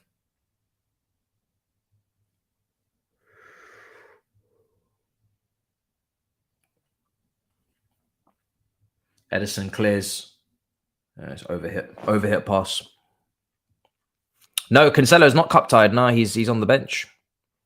He's on the bench. Stop playing early balls to Hairline. Bayern having all the possession. Yeah, City not dominating possession. No, they've gone long to Hairline quite a few times, to be fair, and it's hasn't really stuck. Maybe the balls maybe sometimes are not accurate enough as well. Musiala's trying to take on the whole world at the moment. Gnabry, they need to press from the front a little bit more.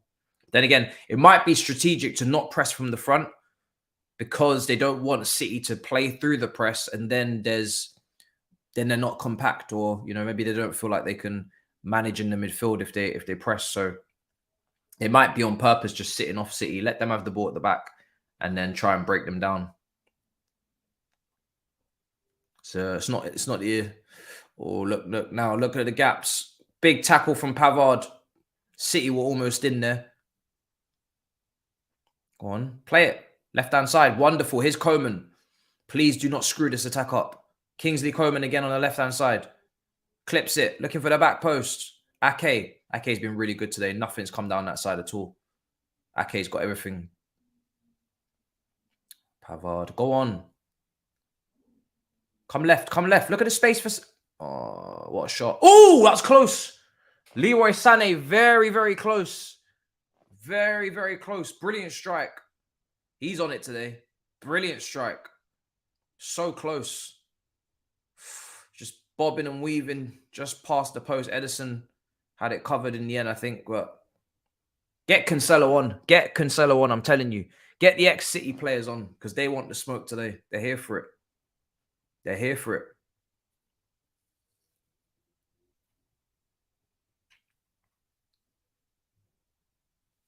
Half time.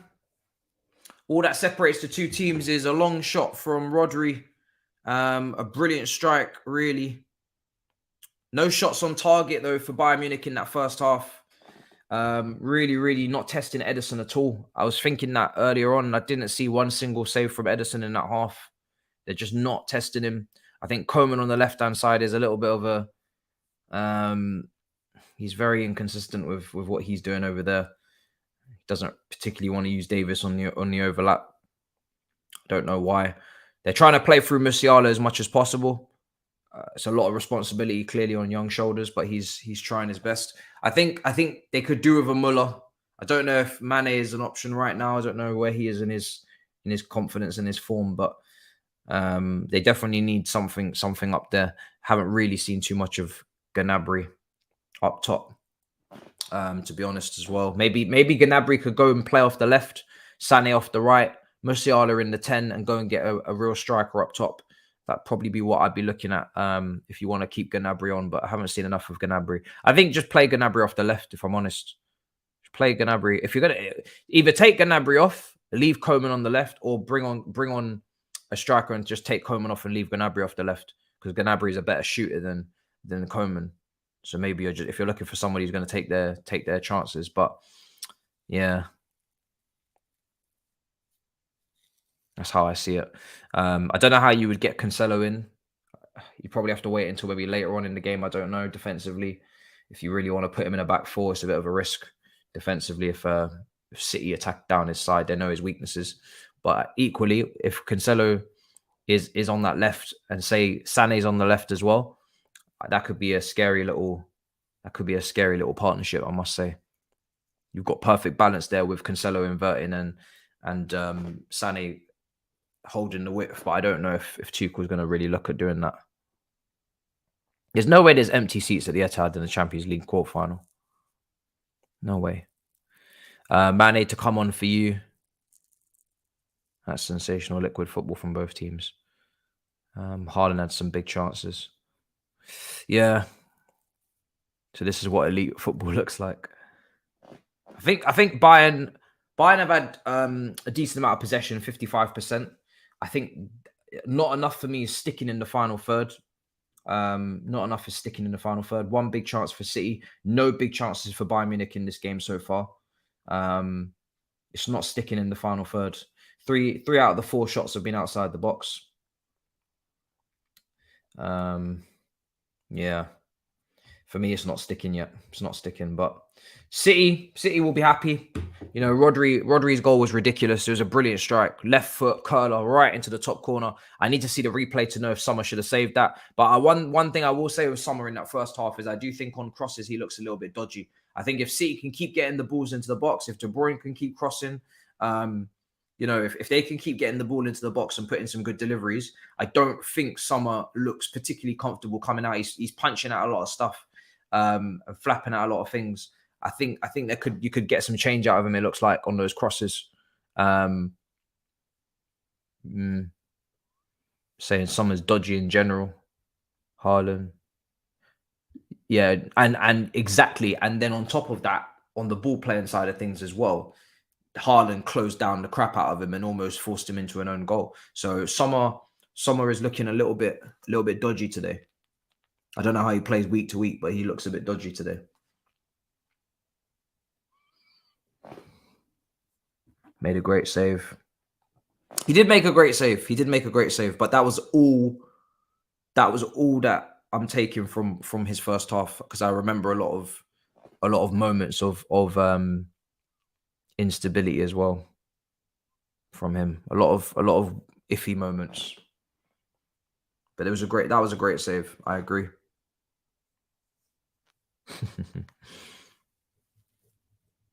Musiala's been okay. I think he's very, very much the guy that they're trying to play through. So a lot of vertical passes. They're not really taking advantage of the wide areas. I don't really think at any point they've got any change out of Ake on that left-hand side. I think Ake's been really, really good. His positioning at Nathan Ake on that left is on point. Anytime the ball goes over, they're trying to look for them passes, them switches. He's cleaning up. Sané, when he does well, is doing well centrally. He started on the left-hand side. Coman started on the right. I didn't see much from Coman in the first exchanges. Then they swapped flanks. But Sané is getting on the ball. He is making a few things happen here and there, but he is drifting.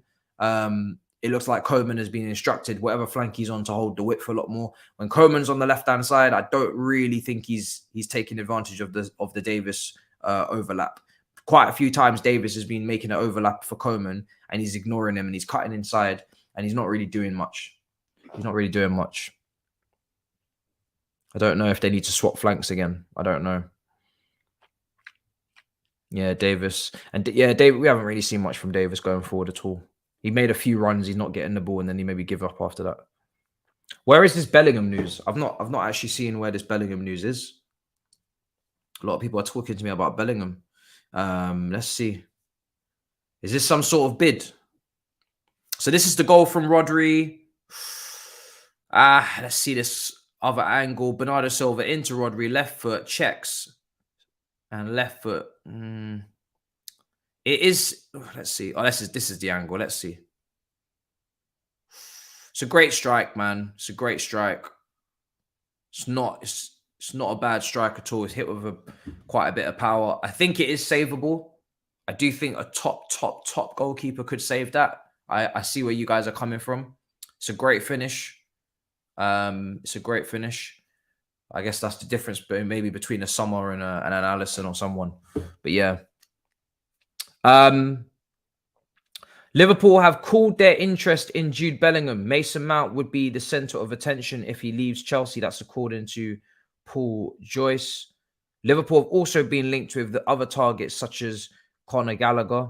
This is an exclusive that's come from Times Sport in the last 10 minutes.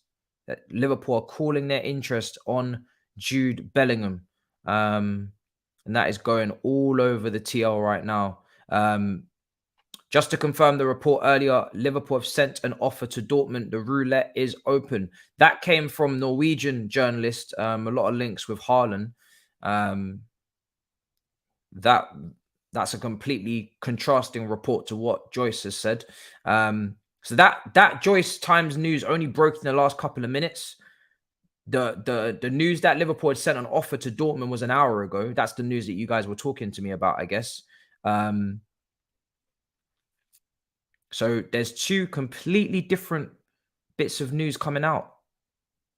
One report from England is saying that they've called their interest. The report that coming from Germany, the Norwegian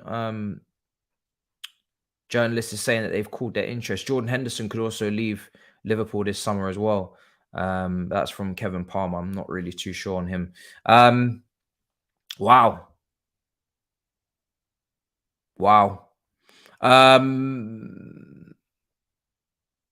They want me to take a phone call, do they? Well, I don't know. This report could be coming out to kind of keep this under wraps. So if the way I'm trying to see it mentally, right, is that maybe an offer has come in from Liverpool for Bellingham. Maybe Liverpool have submitted an offer.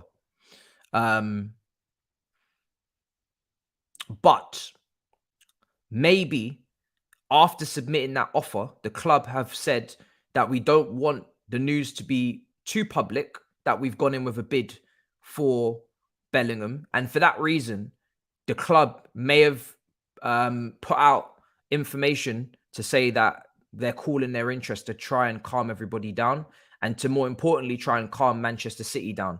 Manchester City are currently playing Bayern Munich. The offer goes in while Manchester City are playing or just before they're about to kick off, apparently, according to reports. And now there's calling. So I think there's a bit of chess going on. I think somebody's been briefed. One of these lot have been briefed by the club. And I think Liverpool want to keep the Bellingham deal quiet. If they are going for him, I think they want to keep it quiet. And that might be why this report's come out. But we already know that they're interested in Mason Mount. I don't think Mason Mount and Bellingham, I mean, maybe they're linked. Maybe they're trying to get both. But it's easy to say Mason Mount is the center of attention if he leaves Chelsea and Bellingham isn't. I don't believe that, to be honest. I don't believe that Liverpool are not interested in Jude Bellingham. Why have they called their interest? What is the reason for that? I need reasoning before I jump on this and get too excited because it doesn't really make any sense. The group chat is hopping. Grizz has put in the waving emoji. He said, "Hey Jude" at 12:50, lunchtime today. Then he waved. He waved on his own comment, giving you Big Six updates. He waved on his own comment at 8 o'clock, which is when the bid went in. Do you know what? Let's just ring him. Let's just ring him.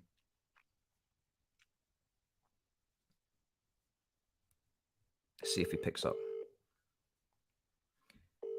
He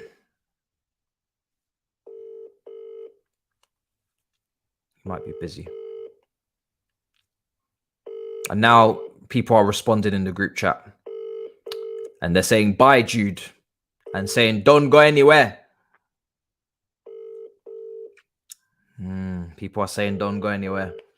People are saying, "Don't go anywhere." Hey, yo, what was it Chris said a couple of weeks ago? He was like, if Liverpool don't sign Jude Bellingham, he's going to sit fully naked on a Big Six stream. I'm not part of this show, man. I'm not part of that stream. It's done. What is going on at Liverpool? What is going on at Liverpool? I don't know what's going on. I was hoping to speak to the man himself, but he's AWOL. He's gone AWOL. Let's speak to another brother. I'm sure he's very confused by the reports.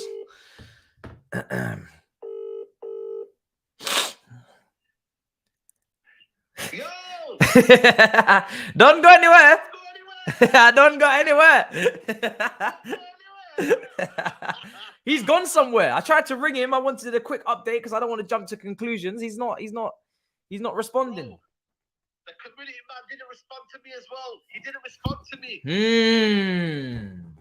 He didn't respond to me, man. I think right now, all of his privileges are going. No more donuts. No more rings. Everything's gone now. What is going on? What are we cooking today at Liverpool? Do you know what? Do you want my opinion, right? I don't know what do you make of this? What do you think is actually going on? Because I think for me, Paul Joyce is a reliable source. Okay. This is my understanding. He's a reliable source. He's what do you have, Matt Lawton? Yeah, we have Matt Law. You have Matt Lawton. We have, I know he's a bit of a,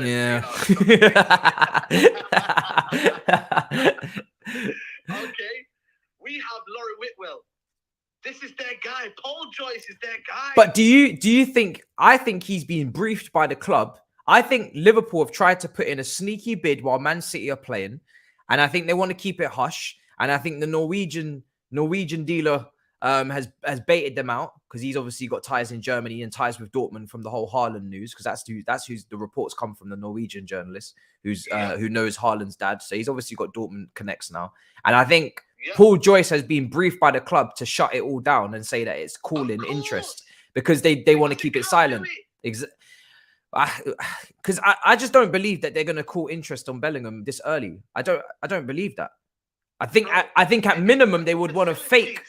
Do you not think they would want to fake their interest a bit longer to drive up the price for Man City? Why would you call off interest on Bellingham in April and give Man City a clean run at Bellingham and not drive up the price and be a little bit? No Champions League football, because right now Jude Bellingham's looking at it. Listen, if you ain't got no Champions League football, I want more wages. He's probably had a demand, and the club Dortmund can put them and say, listen, if you want this player and you haven't got Champions League football, well, it's going to cost you 150 million. But brother, the Grizzly Bear was saying, "Hey Jude" this morning in the chat and said it's all done. So I don't know what's going on, brother. Bro, and also it could be tick for tack though, because the guy, is it Jan?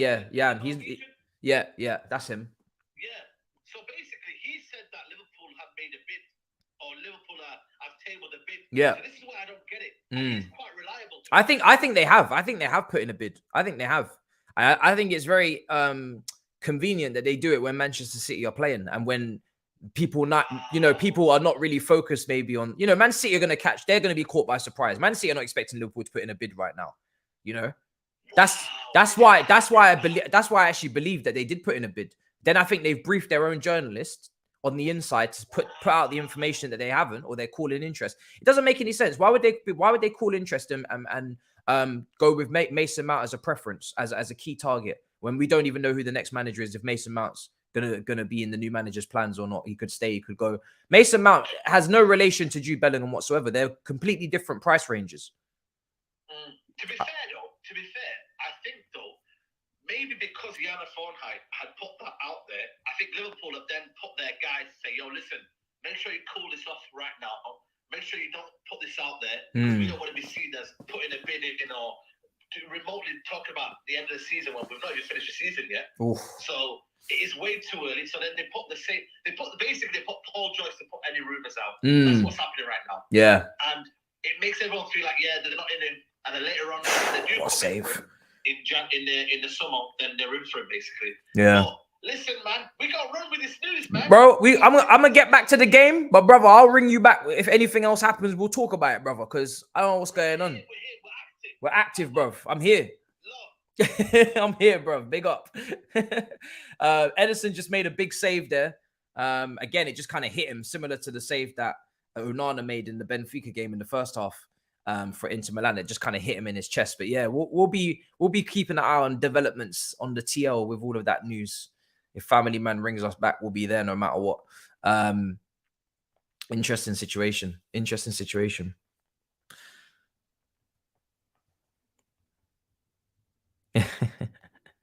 Madness.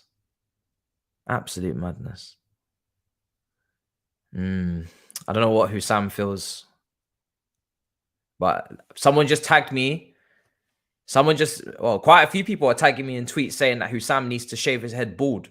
So, listen, it's not done until it's done. But apparently, PSG, Real Madrid, Chelsea, Manchester City, all in the race for Jude Bellingham. I don't know why. Don't even bring our name up, please, for clicks. We're not involved in shit. We're not involved in that.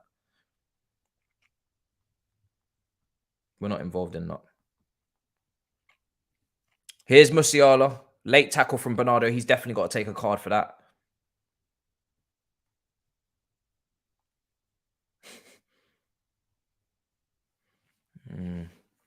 He's definitely got to take a card.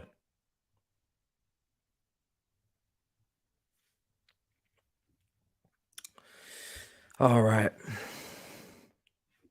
Telefootball say Liverpool are out as well. Telegraph is just taking the news that was already reported. They don't know anything new. They just want clicks. I think people, yeah, that's what I'm saying. I think people are going for clicks. Here come, Alisson with a big save. Big save. Sane really should be doing maybe a bit better there. Really good opportunity to make it 1-1, man. Really, really big opportunity. Big opportunity for Sane. Massive opportunity.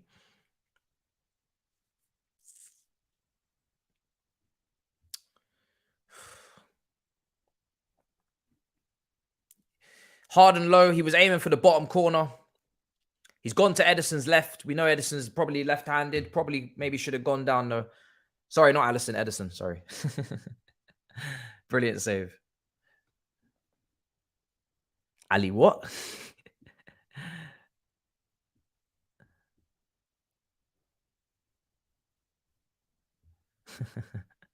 I don't know. Yeah, that was just naturally. I just thought Alisson said Edison. I don't know why. All right, let's see. They've gone long. They like going long to Hairline a lot, don't they? Jesus. Upamecano clears. Club brief Joyce about everything. It's to deflect. Joyce did the exact same thing with Alisson. He said Liverpool called interest in Roma goalkeeper. Here's Hairline. Big block. Big block. Appreciate the super chat. Massive block. It's starting to open up this game a little bit now. We're starting to see the goalkeepers having to force some saves. Edison's been tested for the first time, really, in this match now, in this second half, 4 minutes in. They're going long to Hairline a lot. They're going very direct. Upamecano had to get in between him and Summer. Didn't make the clearance properly. And then Grealish closed it all down. And City were almost 2-0 up. Davis as well, not getting a grip of that clearance. Summer not getting a grip of that clearance.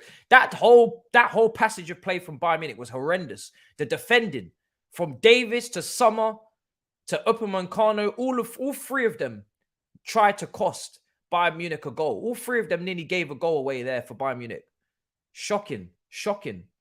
Absolutely shocking. Inter Milan have scored. Rui Costa can hold that. Hold on a second. I forgot to get that up on the second screen. Hold on a second. Let me see if I can quickly just pivot. Let me just quickly pivot to that game just to get that goal. Yeah, let's see this goal. Inter Milan have scored 1-0. 1-0 to Inter Milan. Goal's just gone in. Wheeling away in celebration there. Let's get that score updated as well. Big, big goal in that game. Did not see that coming, but yeah. Wow. Barella with the goal, yeah. Barella with the goal. Let's see the goal, though. Let's see the quality on the goal.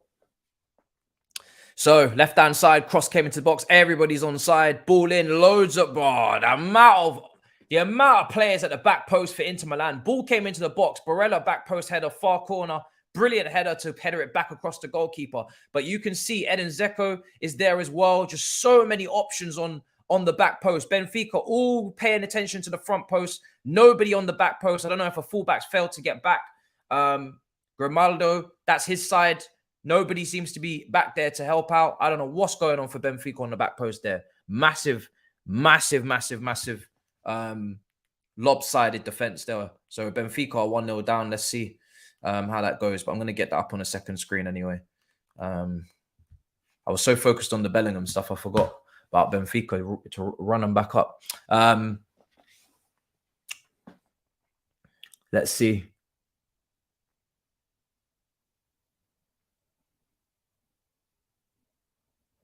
Realigning transfer plans and opting not to go in for Jude Bellingham represents the club adopting a position that will bring more scrutiny and criticism than ever before from the fans. I agree, if that is true. If it's not a bluff. But yeah, it's funny to see these two clubs fighting over Bellingham like this, I must say. It's mad. I'm just so glad we got Enzo before one of them decided to go and get him as well.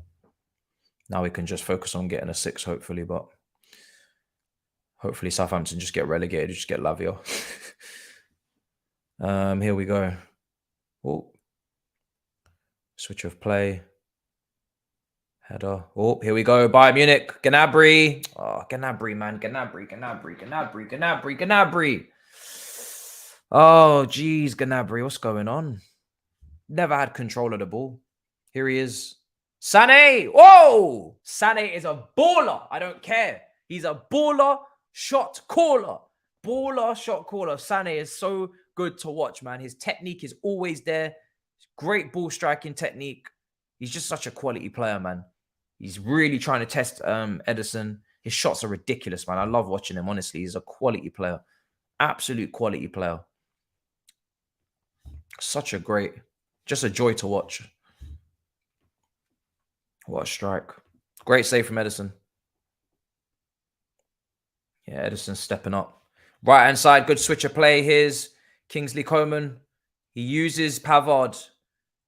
And over the bar for a corner. Deflected.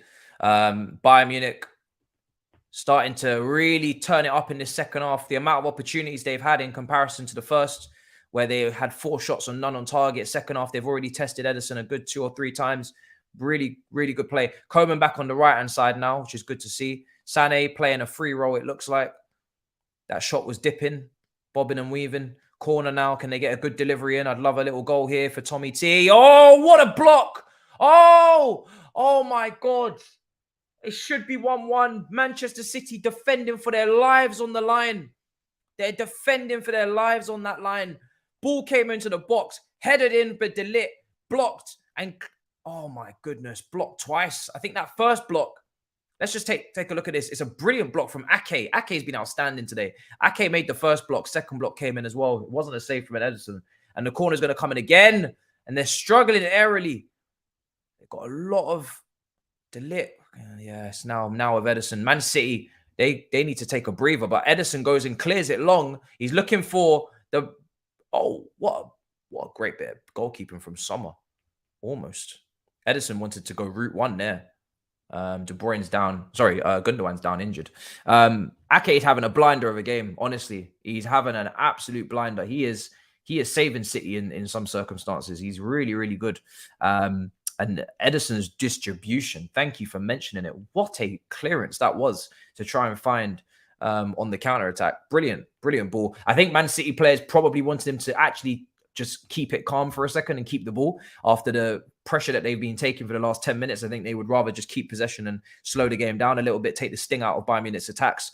Tuchel right now is playing ball boy to get the ball straight back into play. Pavard to take that throw back into Upamecano now. So, yeah, Bayern Munich are really, really trying to keep the tempo high in this game. They've been putting a lot of pressure on Man City. I think Man City would love to have the possession right now and slow it all right down. But at the moment, Bayern Munich are on it. Upamecano, straight pass, and now Grealish, is it? No, Bernardo, actually, sorry, into Kanji. Let's see. Am I seeing Big Six tweets? I did see a tweet, yeah. Left-hand side. Like I said, I don't want to get too involved in the Paul Joyce side of things because I do believe that there is a little bit of a game being played in chess. Ake with the shot saved by Sommer and out for a corner for Manchester City. It's a great second half so far. End-to-end stuff. Grealish just using Ake on the overlap. Lovely strike. Easy for Sommer in the end, but just to keep him busy, get a corner out of it. Big save. Let's see what happens. Here's, just around the edge of the area. Here's De Bruyne. De Bruyne going to put it into the box. Header. Oh, what a save from Sommer. What a save. What a save from, I think it was John Stones who got the flick. No, it was Ruben Diaz with the flick. Ball came into the box from, well, it started off with Grealish and then it came out to De Bruyne. De Bruyne got this cross in. I think it might be offside. Might be slight. Somebody's offside there, but it's a brilliant save nonetheless from Sommer. Reaching for that top corner. Diaz just trying to hook it into the roof of the net. Brilliant save from Sommer, who's stepped up after some of the criticism I gave him at halftime, it seems. But yeah, what a save. Corner now for De Bruyne. Ball's going to come into the box. Header from Stones back into Hairline. Shot on the volley, mistimed, and down injured is Kimmich. Free kick. This has been a great second half. What a second half this has been. What a second half. Yeah, it doesn't matter where Jude goes, it's going to be hilarious for someone. But more hilarious, obviously, if he doesn't go to Liverpool, I think. What a second half this has been. Really entertaining. Another Grizz apology incoming. Wow. I've just seen the tweet on the Big Six account. My goodness. It's getting ruthless in the streets. I'm not involved. I haven't tweeted any of these, by the way. I want to make that clear. I haven't tweeted none of this. I'm not involved. Big up to everybody inside the building. Over 800 of you in. Great numbers on this stream again. But make sure you smash up them likes if you haven't. Do you know what I mean? Make sure you get the likes smashed up. Subscribe if you're new. Lots of content coming. Obviously, we've got a double watch along as well tomorrow. But to be honest, mainly I'll be looking at Chelsea, of course. Very nervous for that Real Madrid game. Then Manchester United versus Sevilla, 8 o'clock. 7 o'clock coverage from Thursday. FIFA Fridays is up and ready now. I'm playing FIFA with you guys every Friday, members and then subscribers. And yeah, obviously if we don't get to subscribers, that's why I've put it on members first, because I want to give something back to them first of all. But yeah, we're going for playing as many people as possible on the Friday streams. And then obviously we've got the Premier League watch-alongs as well coming. It's going to be a madness. There's lots of goal mouth action in the second half, man. Really, really good. Really, really good. It's quality. Imagine he stays at Dortmund. I'd be shocked if he did. I think he'll leave. I think he's done his time. Left-hand side. Oh, go on. Here is Bernardo, is it? Yeah. Jinky Majinky. He's got 3 people on him now. He's done really well to get past the first and the second. Oh, Bernardo unlucky. And the PMP of Davies gets back and deals with it. Oh, no, he doesn't. But not. Do you know what? He's made a right mess of that, Davies. He was the stronger, faster player in that situation. He got on the right side of Bernardo Silva. And all he needed to do is use his right foot to clear it. And instead, He tried to use his body to shield it. And Bernardo is no slouch. This guy will continue to keep persisting like a dog with a bone. Yeah, never really got a hold of it. Just needed to put it out for a corner, to be honest, Davies. Just needed to put it out for a corner. But yeah, Silva would have done a madness at Barca.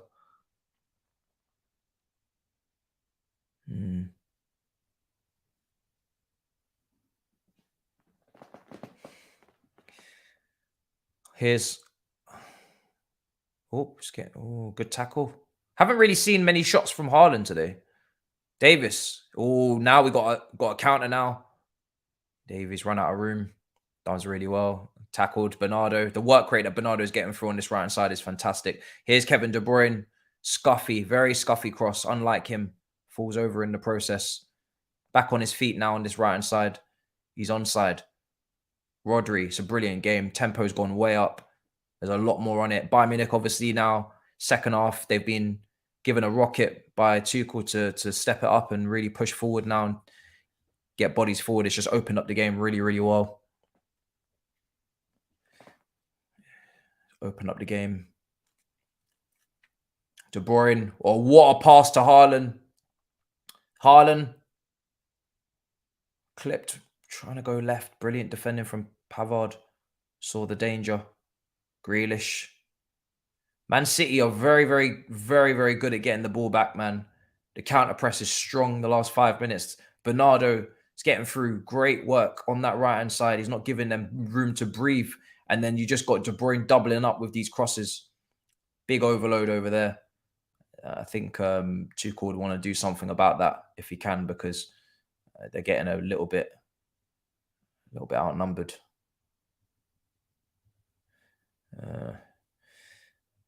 Right. Let's see. Hairline is just Haaland's just looking to try and turn someone, swivel. He hasn't really had... I don't really remember Hairline having too many clear-cut opportunities in this game. You think Davis has lost some speed? Has he lost speed? Did he have an injury? I don't know. Maybe he's not as electric as I saw before. He's depressed living in Germany. I did see that. Yeah, I did see that he doesn't really like living in Germany at the moment. Doesn't have many friends. Hussam in denial over the Jude news. But yeah, I did see that he wasn't the happiest out there. Maybe he'll move in the summer. I don't know. Here's Sané. Why would you play it there? Come on. Shot from distance. You guys, man. Wasted that opportunity to maneuver. That was crazy. I think he might be down injured. De Bruyne, he's off the pitch. He's definitely overstretched there. Bayern Munich are not going to kick it out. They're continuing while City are down to 10 men. But De Bruyne is off the pitch so he can seek medical attention. And now they're going to stop the play. De Bruyne currently on the sidelines after overstretching, I think, for that pass to Grealish. He might be in a bit of bother.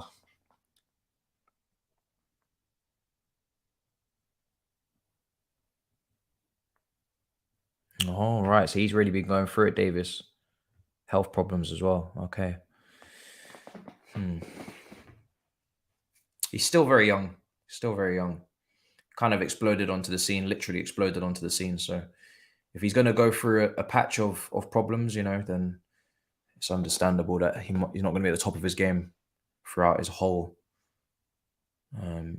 development stage. I think he's only 21, is he? Mane brace is all I ask. Bro, bring on the Premier League. Bring on the Premier League demons, the Cancelos, the Sadio Manes. I want to see it at the Etihad. I want to see the celebrations. We've already got Sane. He's cooking. Cancelo will come cook too. And Mane come and cook as well, man. Let's get the Premier League demons. They know how to play against this City team. They've got experience. Let's get them on. Here's Musiala. Great turn. Overhit the pass. Overhit the pass. Or is that... No. Maybe it was actually deflected. Hopefully it was. If his girlfriend broke up with him as well, then that's a long day. Obviously, Obviously, she's the PSG player, I think, isn't it? He streams on Twitch. Looks like he's been going through it.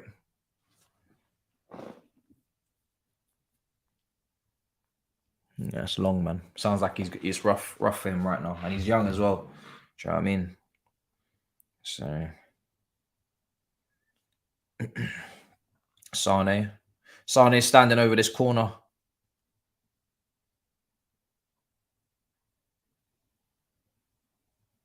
Ball in. I don't know why I'm seeing a report that they're looking for Nkuku replacements when they have Sesko coming in.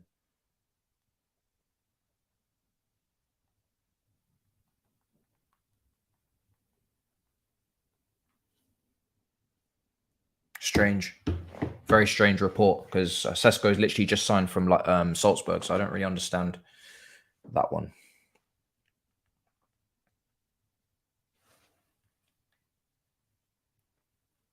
Good interception. Come on, Bayern, man. Step it up. If you get a draw here, it'd be insane. Remember, don't rule out. Oh, intercepted. Musiala, put some more pace on your passes, bro. The other one was too much power on it. This one, short. De Bruyne. I'd love it if Tuchel got a draw out of here after all the slander at halftime. I'll be there no matter what. I'll be there no matter what after all that Tuchel slander at halftime. If they come out here with a good draw, I'll be there no matter what. Grizz tweeted and then deleted. What is we cooking? Wow, I'm getting tagged in so much Liverpool news. It's insane. James Pearce signing Jude Bellingham has looked increasingly unlikely in recent weeks. Now Liverpool have moved on. That's from James Pearce.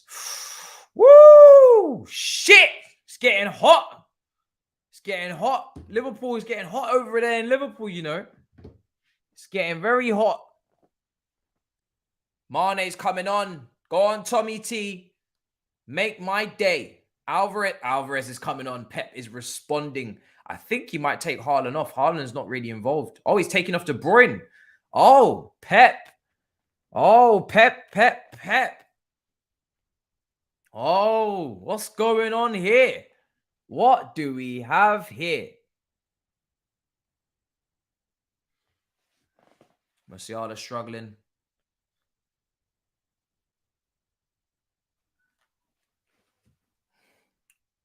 Upamecano, right side now, Pavard. Upamecano inside, Bayern Munich putting on the pressure. That's what we want to see. Here's Davies, left-hand side. Why does he not overlap? Is that an instruction that not to overlap? Because he's just not doing it. Come inside now, 1-2. Davies is not overlapping at all on that left. Must be an instruction. What a pass from Upamecano. He's a brilliant ball-playing centre-back. I said it. Great passer. He's got a few errors in him, but what a passer. Ball in. Oh, you've got to get that on target. You've got to get that on target. Pavard with a brilliant opportunity. It's a free header right in front of the goal. Massive opportunity. Mane's going to come on for Musiala. That's the first change for Thomas Tuchel. What an opportunity from Pavard. He should be putting that in the back of the net. That was like right in front of the goal. Literally, it couldn't get any closer. I don't know if it was maybe too high for him. But, you know, he's still, he's very tall.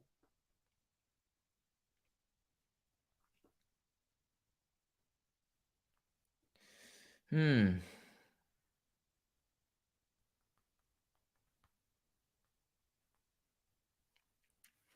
they're saying Sesko's to replace Forsberg. Fair. Ooh, maybe Kai Havertz. Maybe Kai Havertz could replace Nkuku because Kai Havertz plays second striker. They can put Sesko or Timo Werner up top. That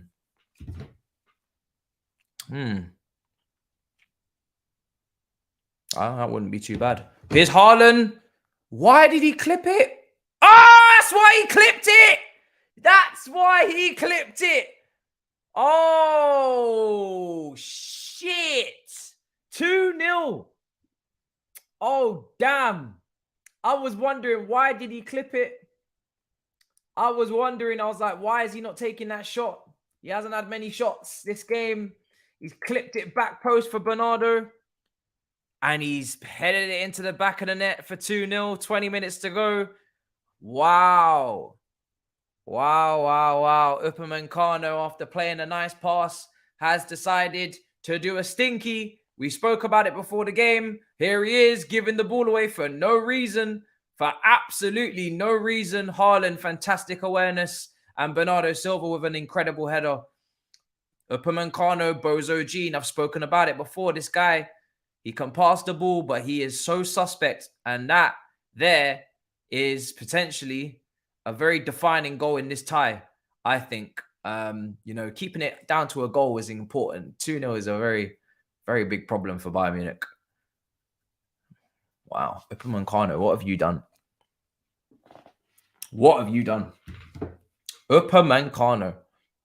That's why I'm not on this guy. See this guy, Upamecano, he's not for me, bruv. He's not for me. He always does this shit, bruv. He always does this shit. He's got a track record of it.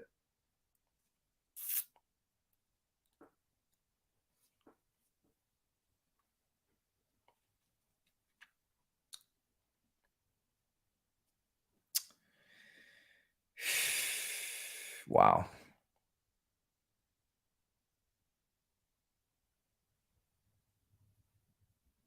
Wow.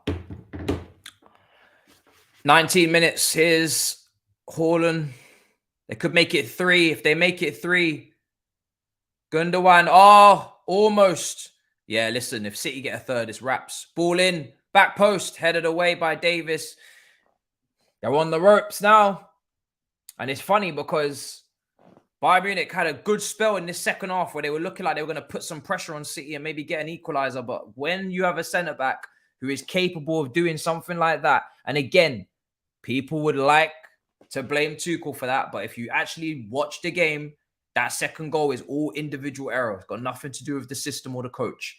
So you can't really tell me nothing about Tuchel on that goal. I'm not going to lie to you. That's just Upamecano being an idiot, to be honest. I don't know why he's done that.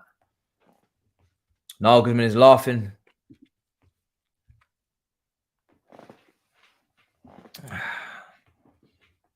Nice. Oh my God, it could be 3. I think they need to tighten that ship now. Upamecano.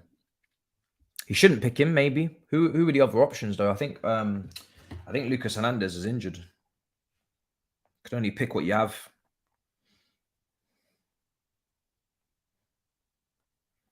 Let's see Bayern Munich's bench, what the other options were. No. There's no other option on the bench. They don't have nothing. There's no centre-backs. Unless you're vouching for Daley Blind versus Hairline, which you're definitely not vouching for, then there's no other option.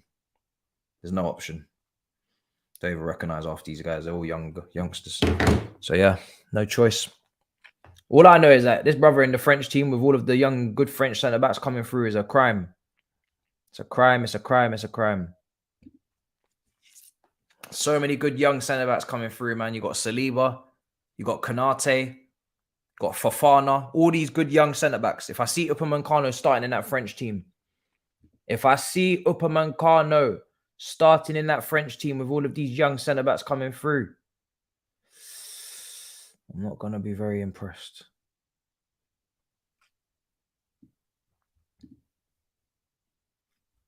I don't know this brother. Is he better? I don't know.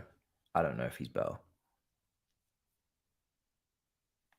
Why is everybody gassing it now? You know Nagelsmann got knocked out to Villarreal last season. What then? Got knocked out to Villarreal last season. What then in the quarterfinals? What then? Villarreal. What then? You got something to say about that? Not the best team. Not one of the best teams in Europe. Villarreal. You got something to say about that?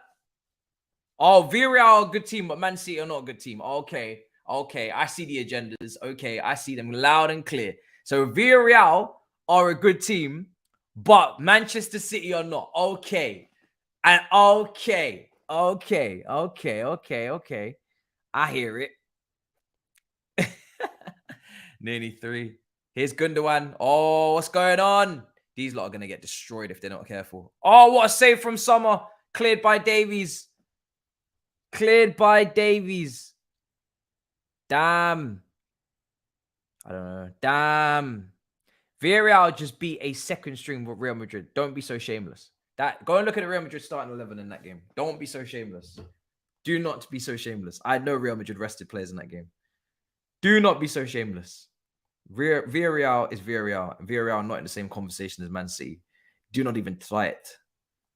Do not even try it.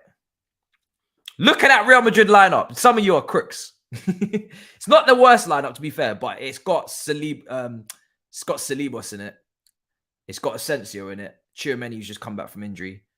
Nacho, he always starts. Vasquez. Yeah. Rudiger. Oh, my God. Nacho dropped a stinker. Oh, my God. Yeah. Front three still strong, though. Ball into the box. Oh, no! No! I can't do it anymore. Please make it stop. Oh my God, Big Steve, do not ring my phone. Lord have mercy. What is going on here? Oh my God, the chat are going to lay into me. They're going to absolutely lay into me with that one. What the hell is going on here at the Etihad? 3-0. I can't legislate for 3-0. I've run out of excuses for that. That's a madness. Game over, man. Tied, done. They're not coming back from 3-0. I'm sorry. 2-0, you might be able to do a sneaky situation, but 3-0 is wraps. Oh, my God. Is he onside? Haaland. I know Haaland's onside. Is Stones onside? Stones onside? Oh, my God. Haaland.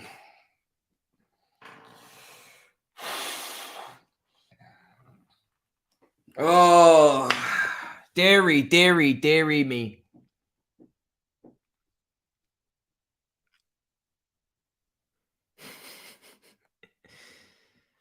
Oh, dairy me. Nagelsmann would have lost this tie as well, by the way. I'm just saying. Nagelsmann would have lost. He would have lost. Pep missed the striker this whole time. Pep. Oh, here come Bayern. Oh, for fuck's sake, bro. Come on.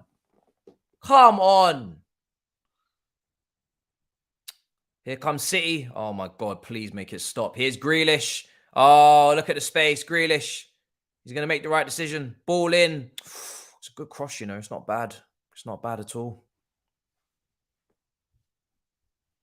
Nagelsmann wins this 4-3. No, he doesn't.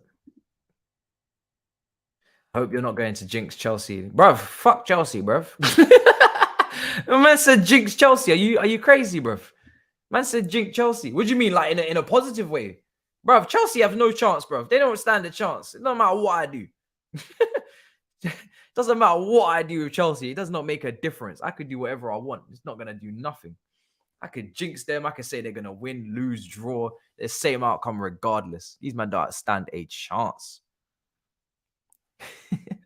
Let's be honest. Kante carried TT. Please stop the nonsense. Bayern Munich, get ready to change your name to Bayern Beijing. Sorry. Yo, you better learn Chinese. Bayern Berlin. That is crazy. Beijing. Sorry. Bayern Beijing. Wow, that's mad. You're cooking. This jinx is insane. What am I doing? Why is Upamecano still playing? Because they just got nothing else. Well, at this point, the kind of performance he's dropping, just take him off. Just take him off.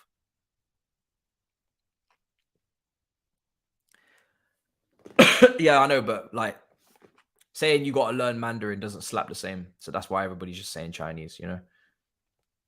It's a TL thing.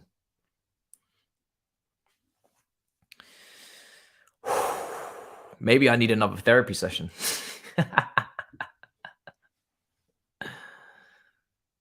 Can you imagine me following up with another therapy session about this?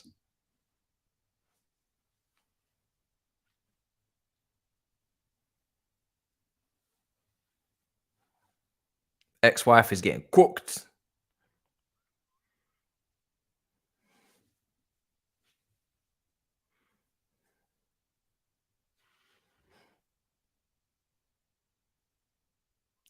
Ex-wife went up to Manchester and got robbed. Got robbed. Got absolutely robbed. Dusted. Oh, penalty. Penalty for Inter Milan. That game is really not given its flowers, but I'm sorry. What has happened in the second half has been just insanity. Benfica versus Inter Milan penalty, and it is Lukaku who's going to take it. Lukaku is going to take it. Can this watch-along get any worse? Oh my goodness. What's Cancelo doing? What's going on? Yeah, it's Cancelo. Cancelo's getting booed. Of course he's getting booed because, listen, they're not happy, bruv. Lukaku is going to take the penalty for Inter Milan. And it looks like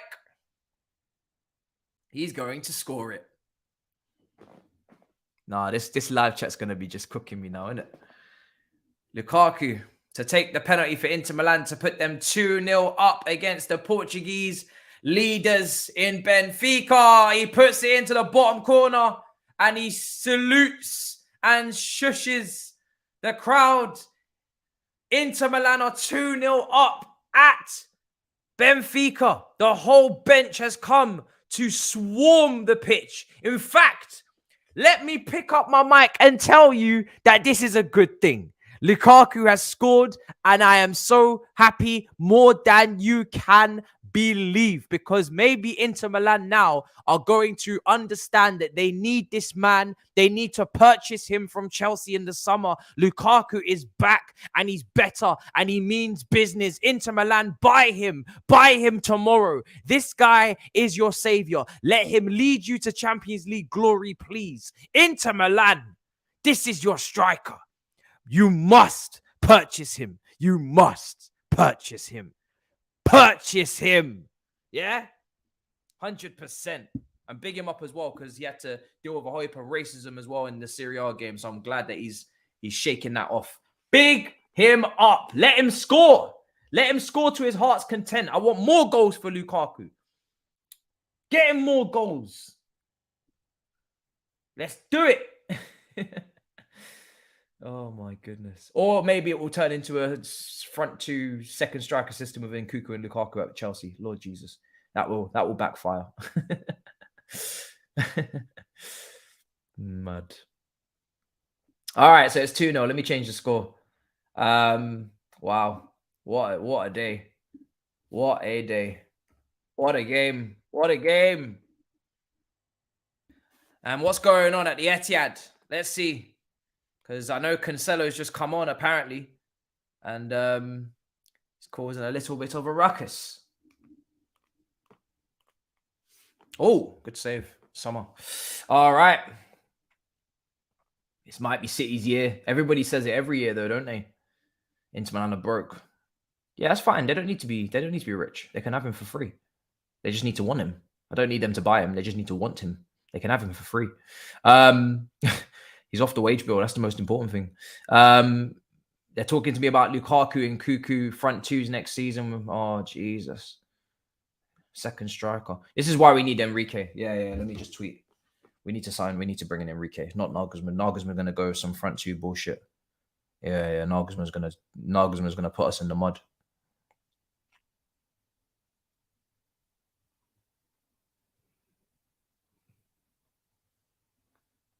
Yeah, no Nagelsmann.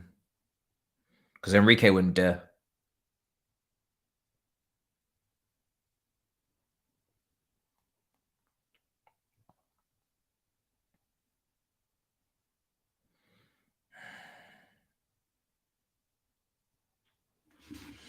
Six minutes to go. At the Etihad. Let's see. Super Tommy T. Don't make me laugh. Stones, Diaz, and Aki and Saltfish. Yeah, man. Emery. I'm down. I've deeped it. Emery. Sorry, not Emery. Enrique. Emery would be probably good as well, to be honest, at this point. But yeah, Enrique, man. Enrique, man. Technical. Subscribe if you're new. Loads in the building. We'll be back tomorrow night with more Champions League action, and I'll be watching my team get absolutely destroyed by Bayern Munich or by Real Madrid, unfortunately. Hopefully not, but you know, Emery's doing a great job. He's doing a great job. I'm not gonna lie. He's doing a great job. Good evening. So it's a corner. Is this actually gonna be 4-0?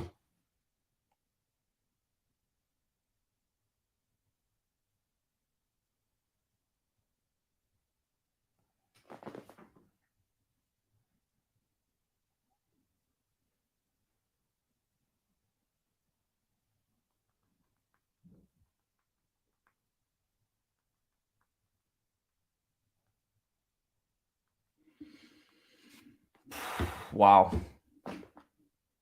What a save. You know, Sommer is moving mad, you know. They could have scored more. What a save. They could have scored more today. They actually could have scored more.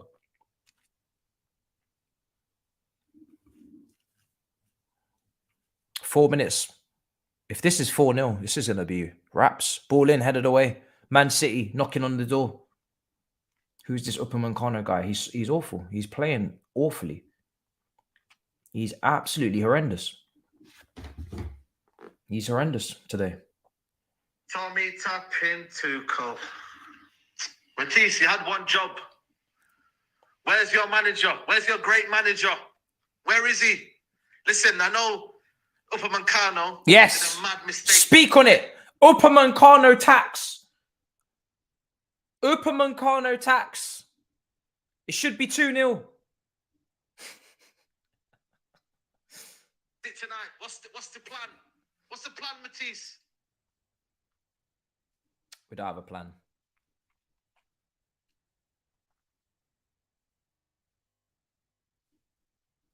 City, man. City look angry this season, man. City angry. Angry, man.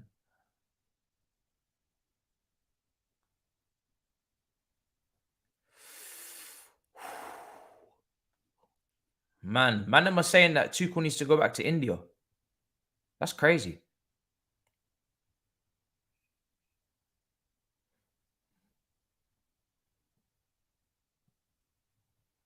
Two of these goals are out of my manager's control, okay? One was a long shot from Rodri and the other one was Upamecano blunder. It's 1-0. 1-0, guys. It's 1-0, guys. It's 1-0. 1-0 to Man City. No, I've just chalked off 2 goals.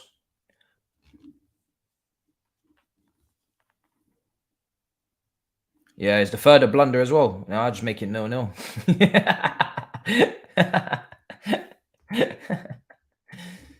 Oh my goodness. Should be 6-0. Summer's made some big saves, to be fair. Summer's made some big saves. Summer's made some big saves. All right, couple minutes to go. They're saying Upamecano, Musiala, Davis don't play for the team. They dribble too much and lose the ball instead of keeping the simple and passing. Nightmare.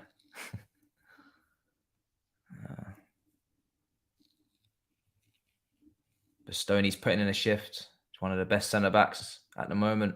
I remember when Tottenham went in for him. That was a humbler. Humbler for Tottenham, thinking that they could get Bastoni. Big humbler. Couldn't even get Bastoni under Conte. That's crazy. Humbler.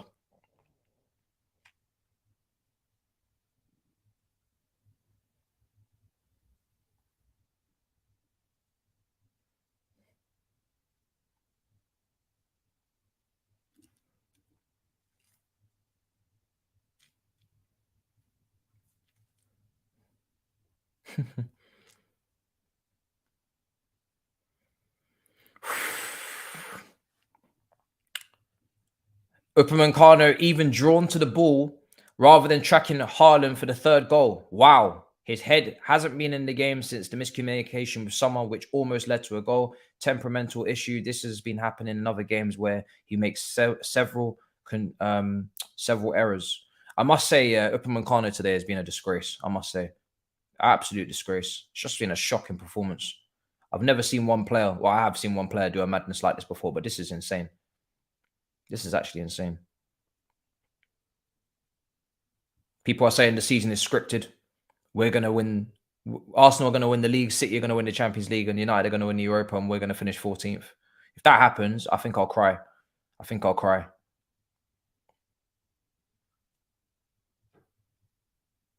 I think I'll cry. Here's ball coming into the box now. Cleared away. Ake. They're saying if Zuma could speak German, he would be Upamecano. That's insane. Not even Jonathan Woodgate's Real Madrid debut is this bad. Whoa. Whoa. Listen, Badiashile is better than Upamecano. Facts. 100%. There's so many French centre-backs that are better than that guy.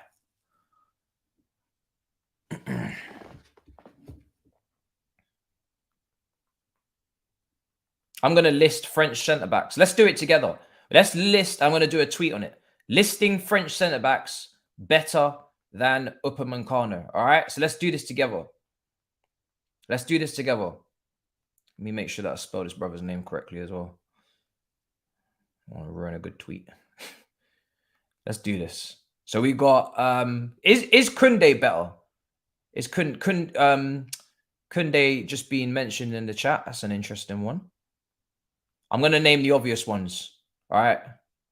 Saliba, better than him. Taking Saliba every day of the week over him.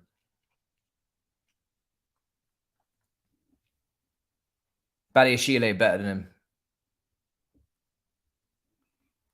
Mad. I want to get to like a good 5, 6, 7 names. Rafael Varane, better than him, even though he's retired from the national team, but we'll still bring him in there anyway. Fofana, better than him. Who's next? Oh, cleared away. Man said Titi. Nah, you're taking the piss. Is Kimpembe better? Malang Sarr. Let's be serious. Respectfully, what are you saying now? Not much. Not much, bro. Fofana. Kunde. Full-time. Manchester City have won 3-0. Konate, of course. We've got to add Konate to that. Is Kunde better? Do you know what? Okay, let's do a little bit of a troll. We're going to add all these names. Kunde. We're going to add Kimpembe. And I'm going to add somebody really shit. Actually, let's add someone really shit in the tweet, like in the middle somewhere where no one will notice. After we've got the big names out the way. Kurt Zuma. Fofana. Fofana, 100%. Leng. Holding. Zuma. Shout out Zuma. Sacco. Oh my God, Sacco is horrendous. Saul or Zuma. All right, let's add Zuma. Let's add Zuma.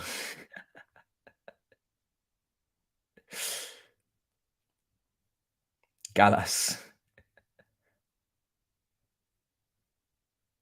Kalulu at AC Milan. I've not actually got to see. All right, let's add him in there. Fuck it. Theo Hernandez. Oh, actually, yeah, the Hernandez. Which one's the centre back? It'll be Lucas, wouldn't it? Lucas Hernandez. Yeah, let's add Hernandez in this 100%. Let's add Hernandez in this. The slander. I'm slandering for what he did to my ex-manager, bro. You have to hold that slander. Your performance was trash. Leng. Koscielny. Lucas is the centre back. Yeah, I'm gonna add Leng. Fuck it.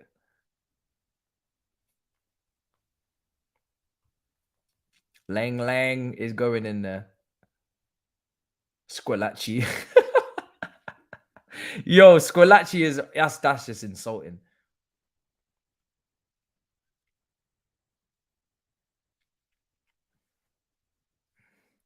Lescott. I'm just gonna just list a whole heap of players, you know. Is this guy even French? Bruv, I'm just adding everyone. Do you know what? This slander will be insane.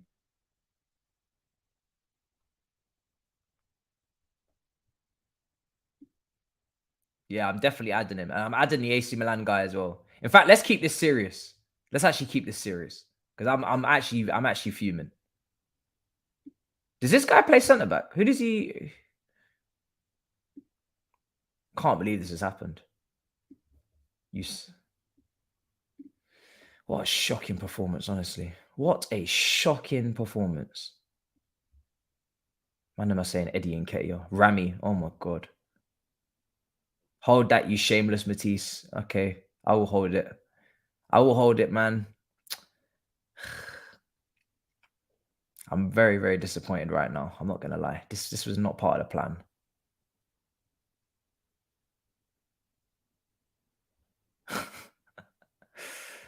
Let me see what's being said. I can't believe the battering.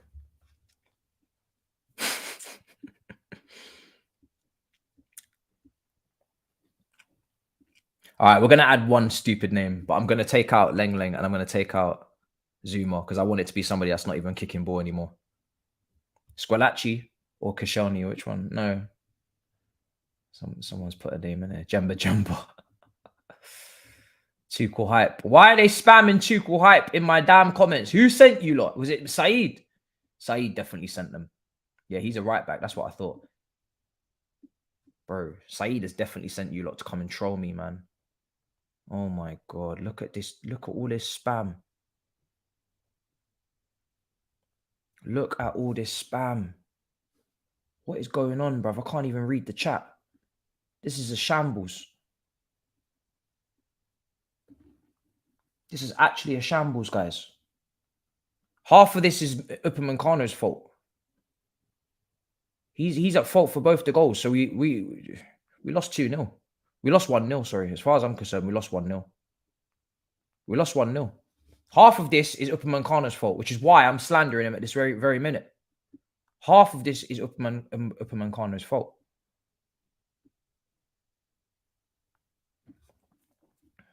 It is.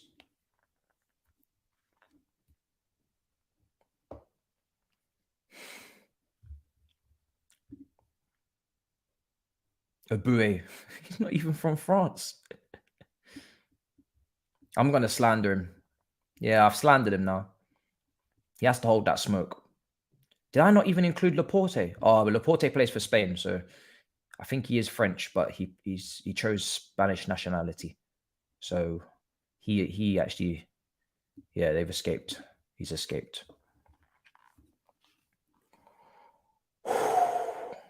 Wow, what a disgusting performance that was, honestly.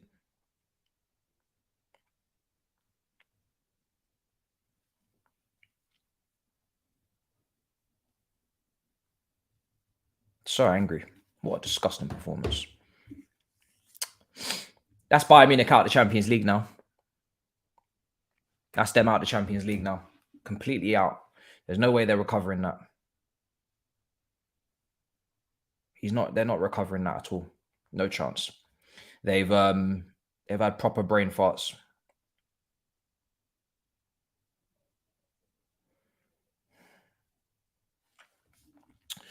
Well, that's my night ruined. Fucking Lukaku penalty and Tuchel beatdown.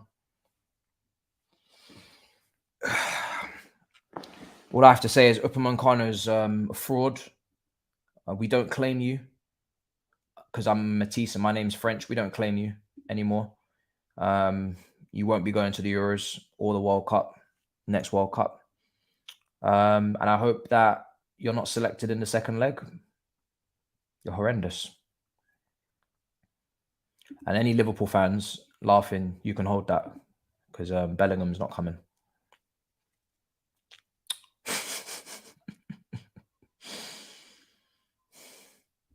I am an oil brother domestically, not overseas. Overseas, we don't do that. Not overseas. Yeah, not overseas. Anyway, I'm gonna go and drown my sorrows with some apple juice because I don't know what I just watched, to be honest. 3-0, should have been 6. Anyway, Upamecano's a fraud, and we go again.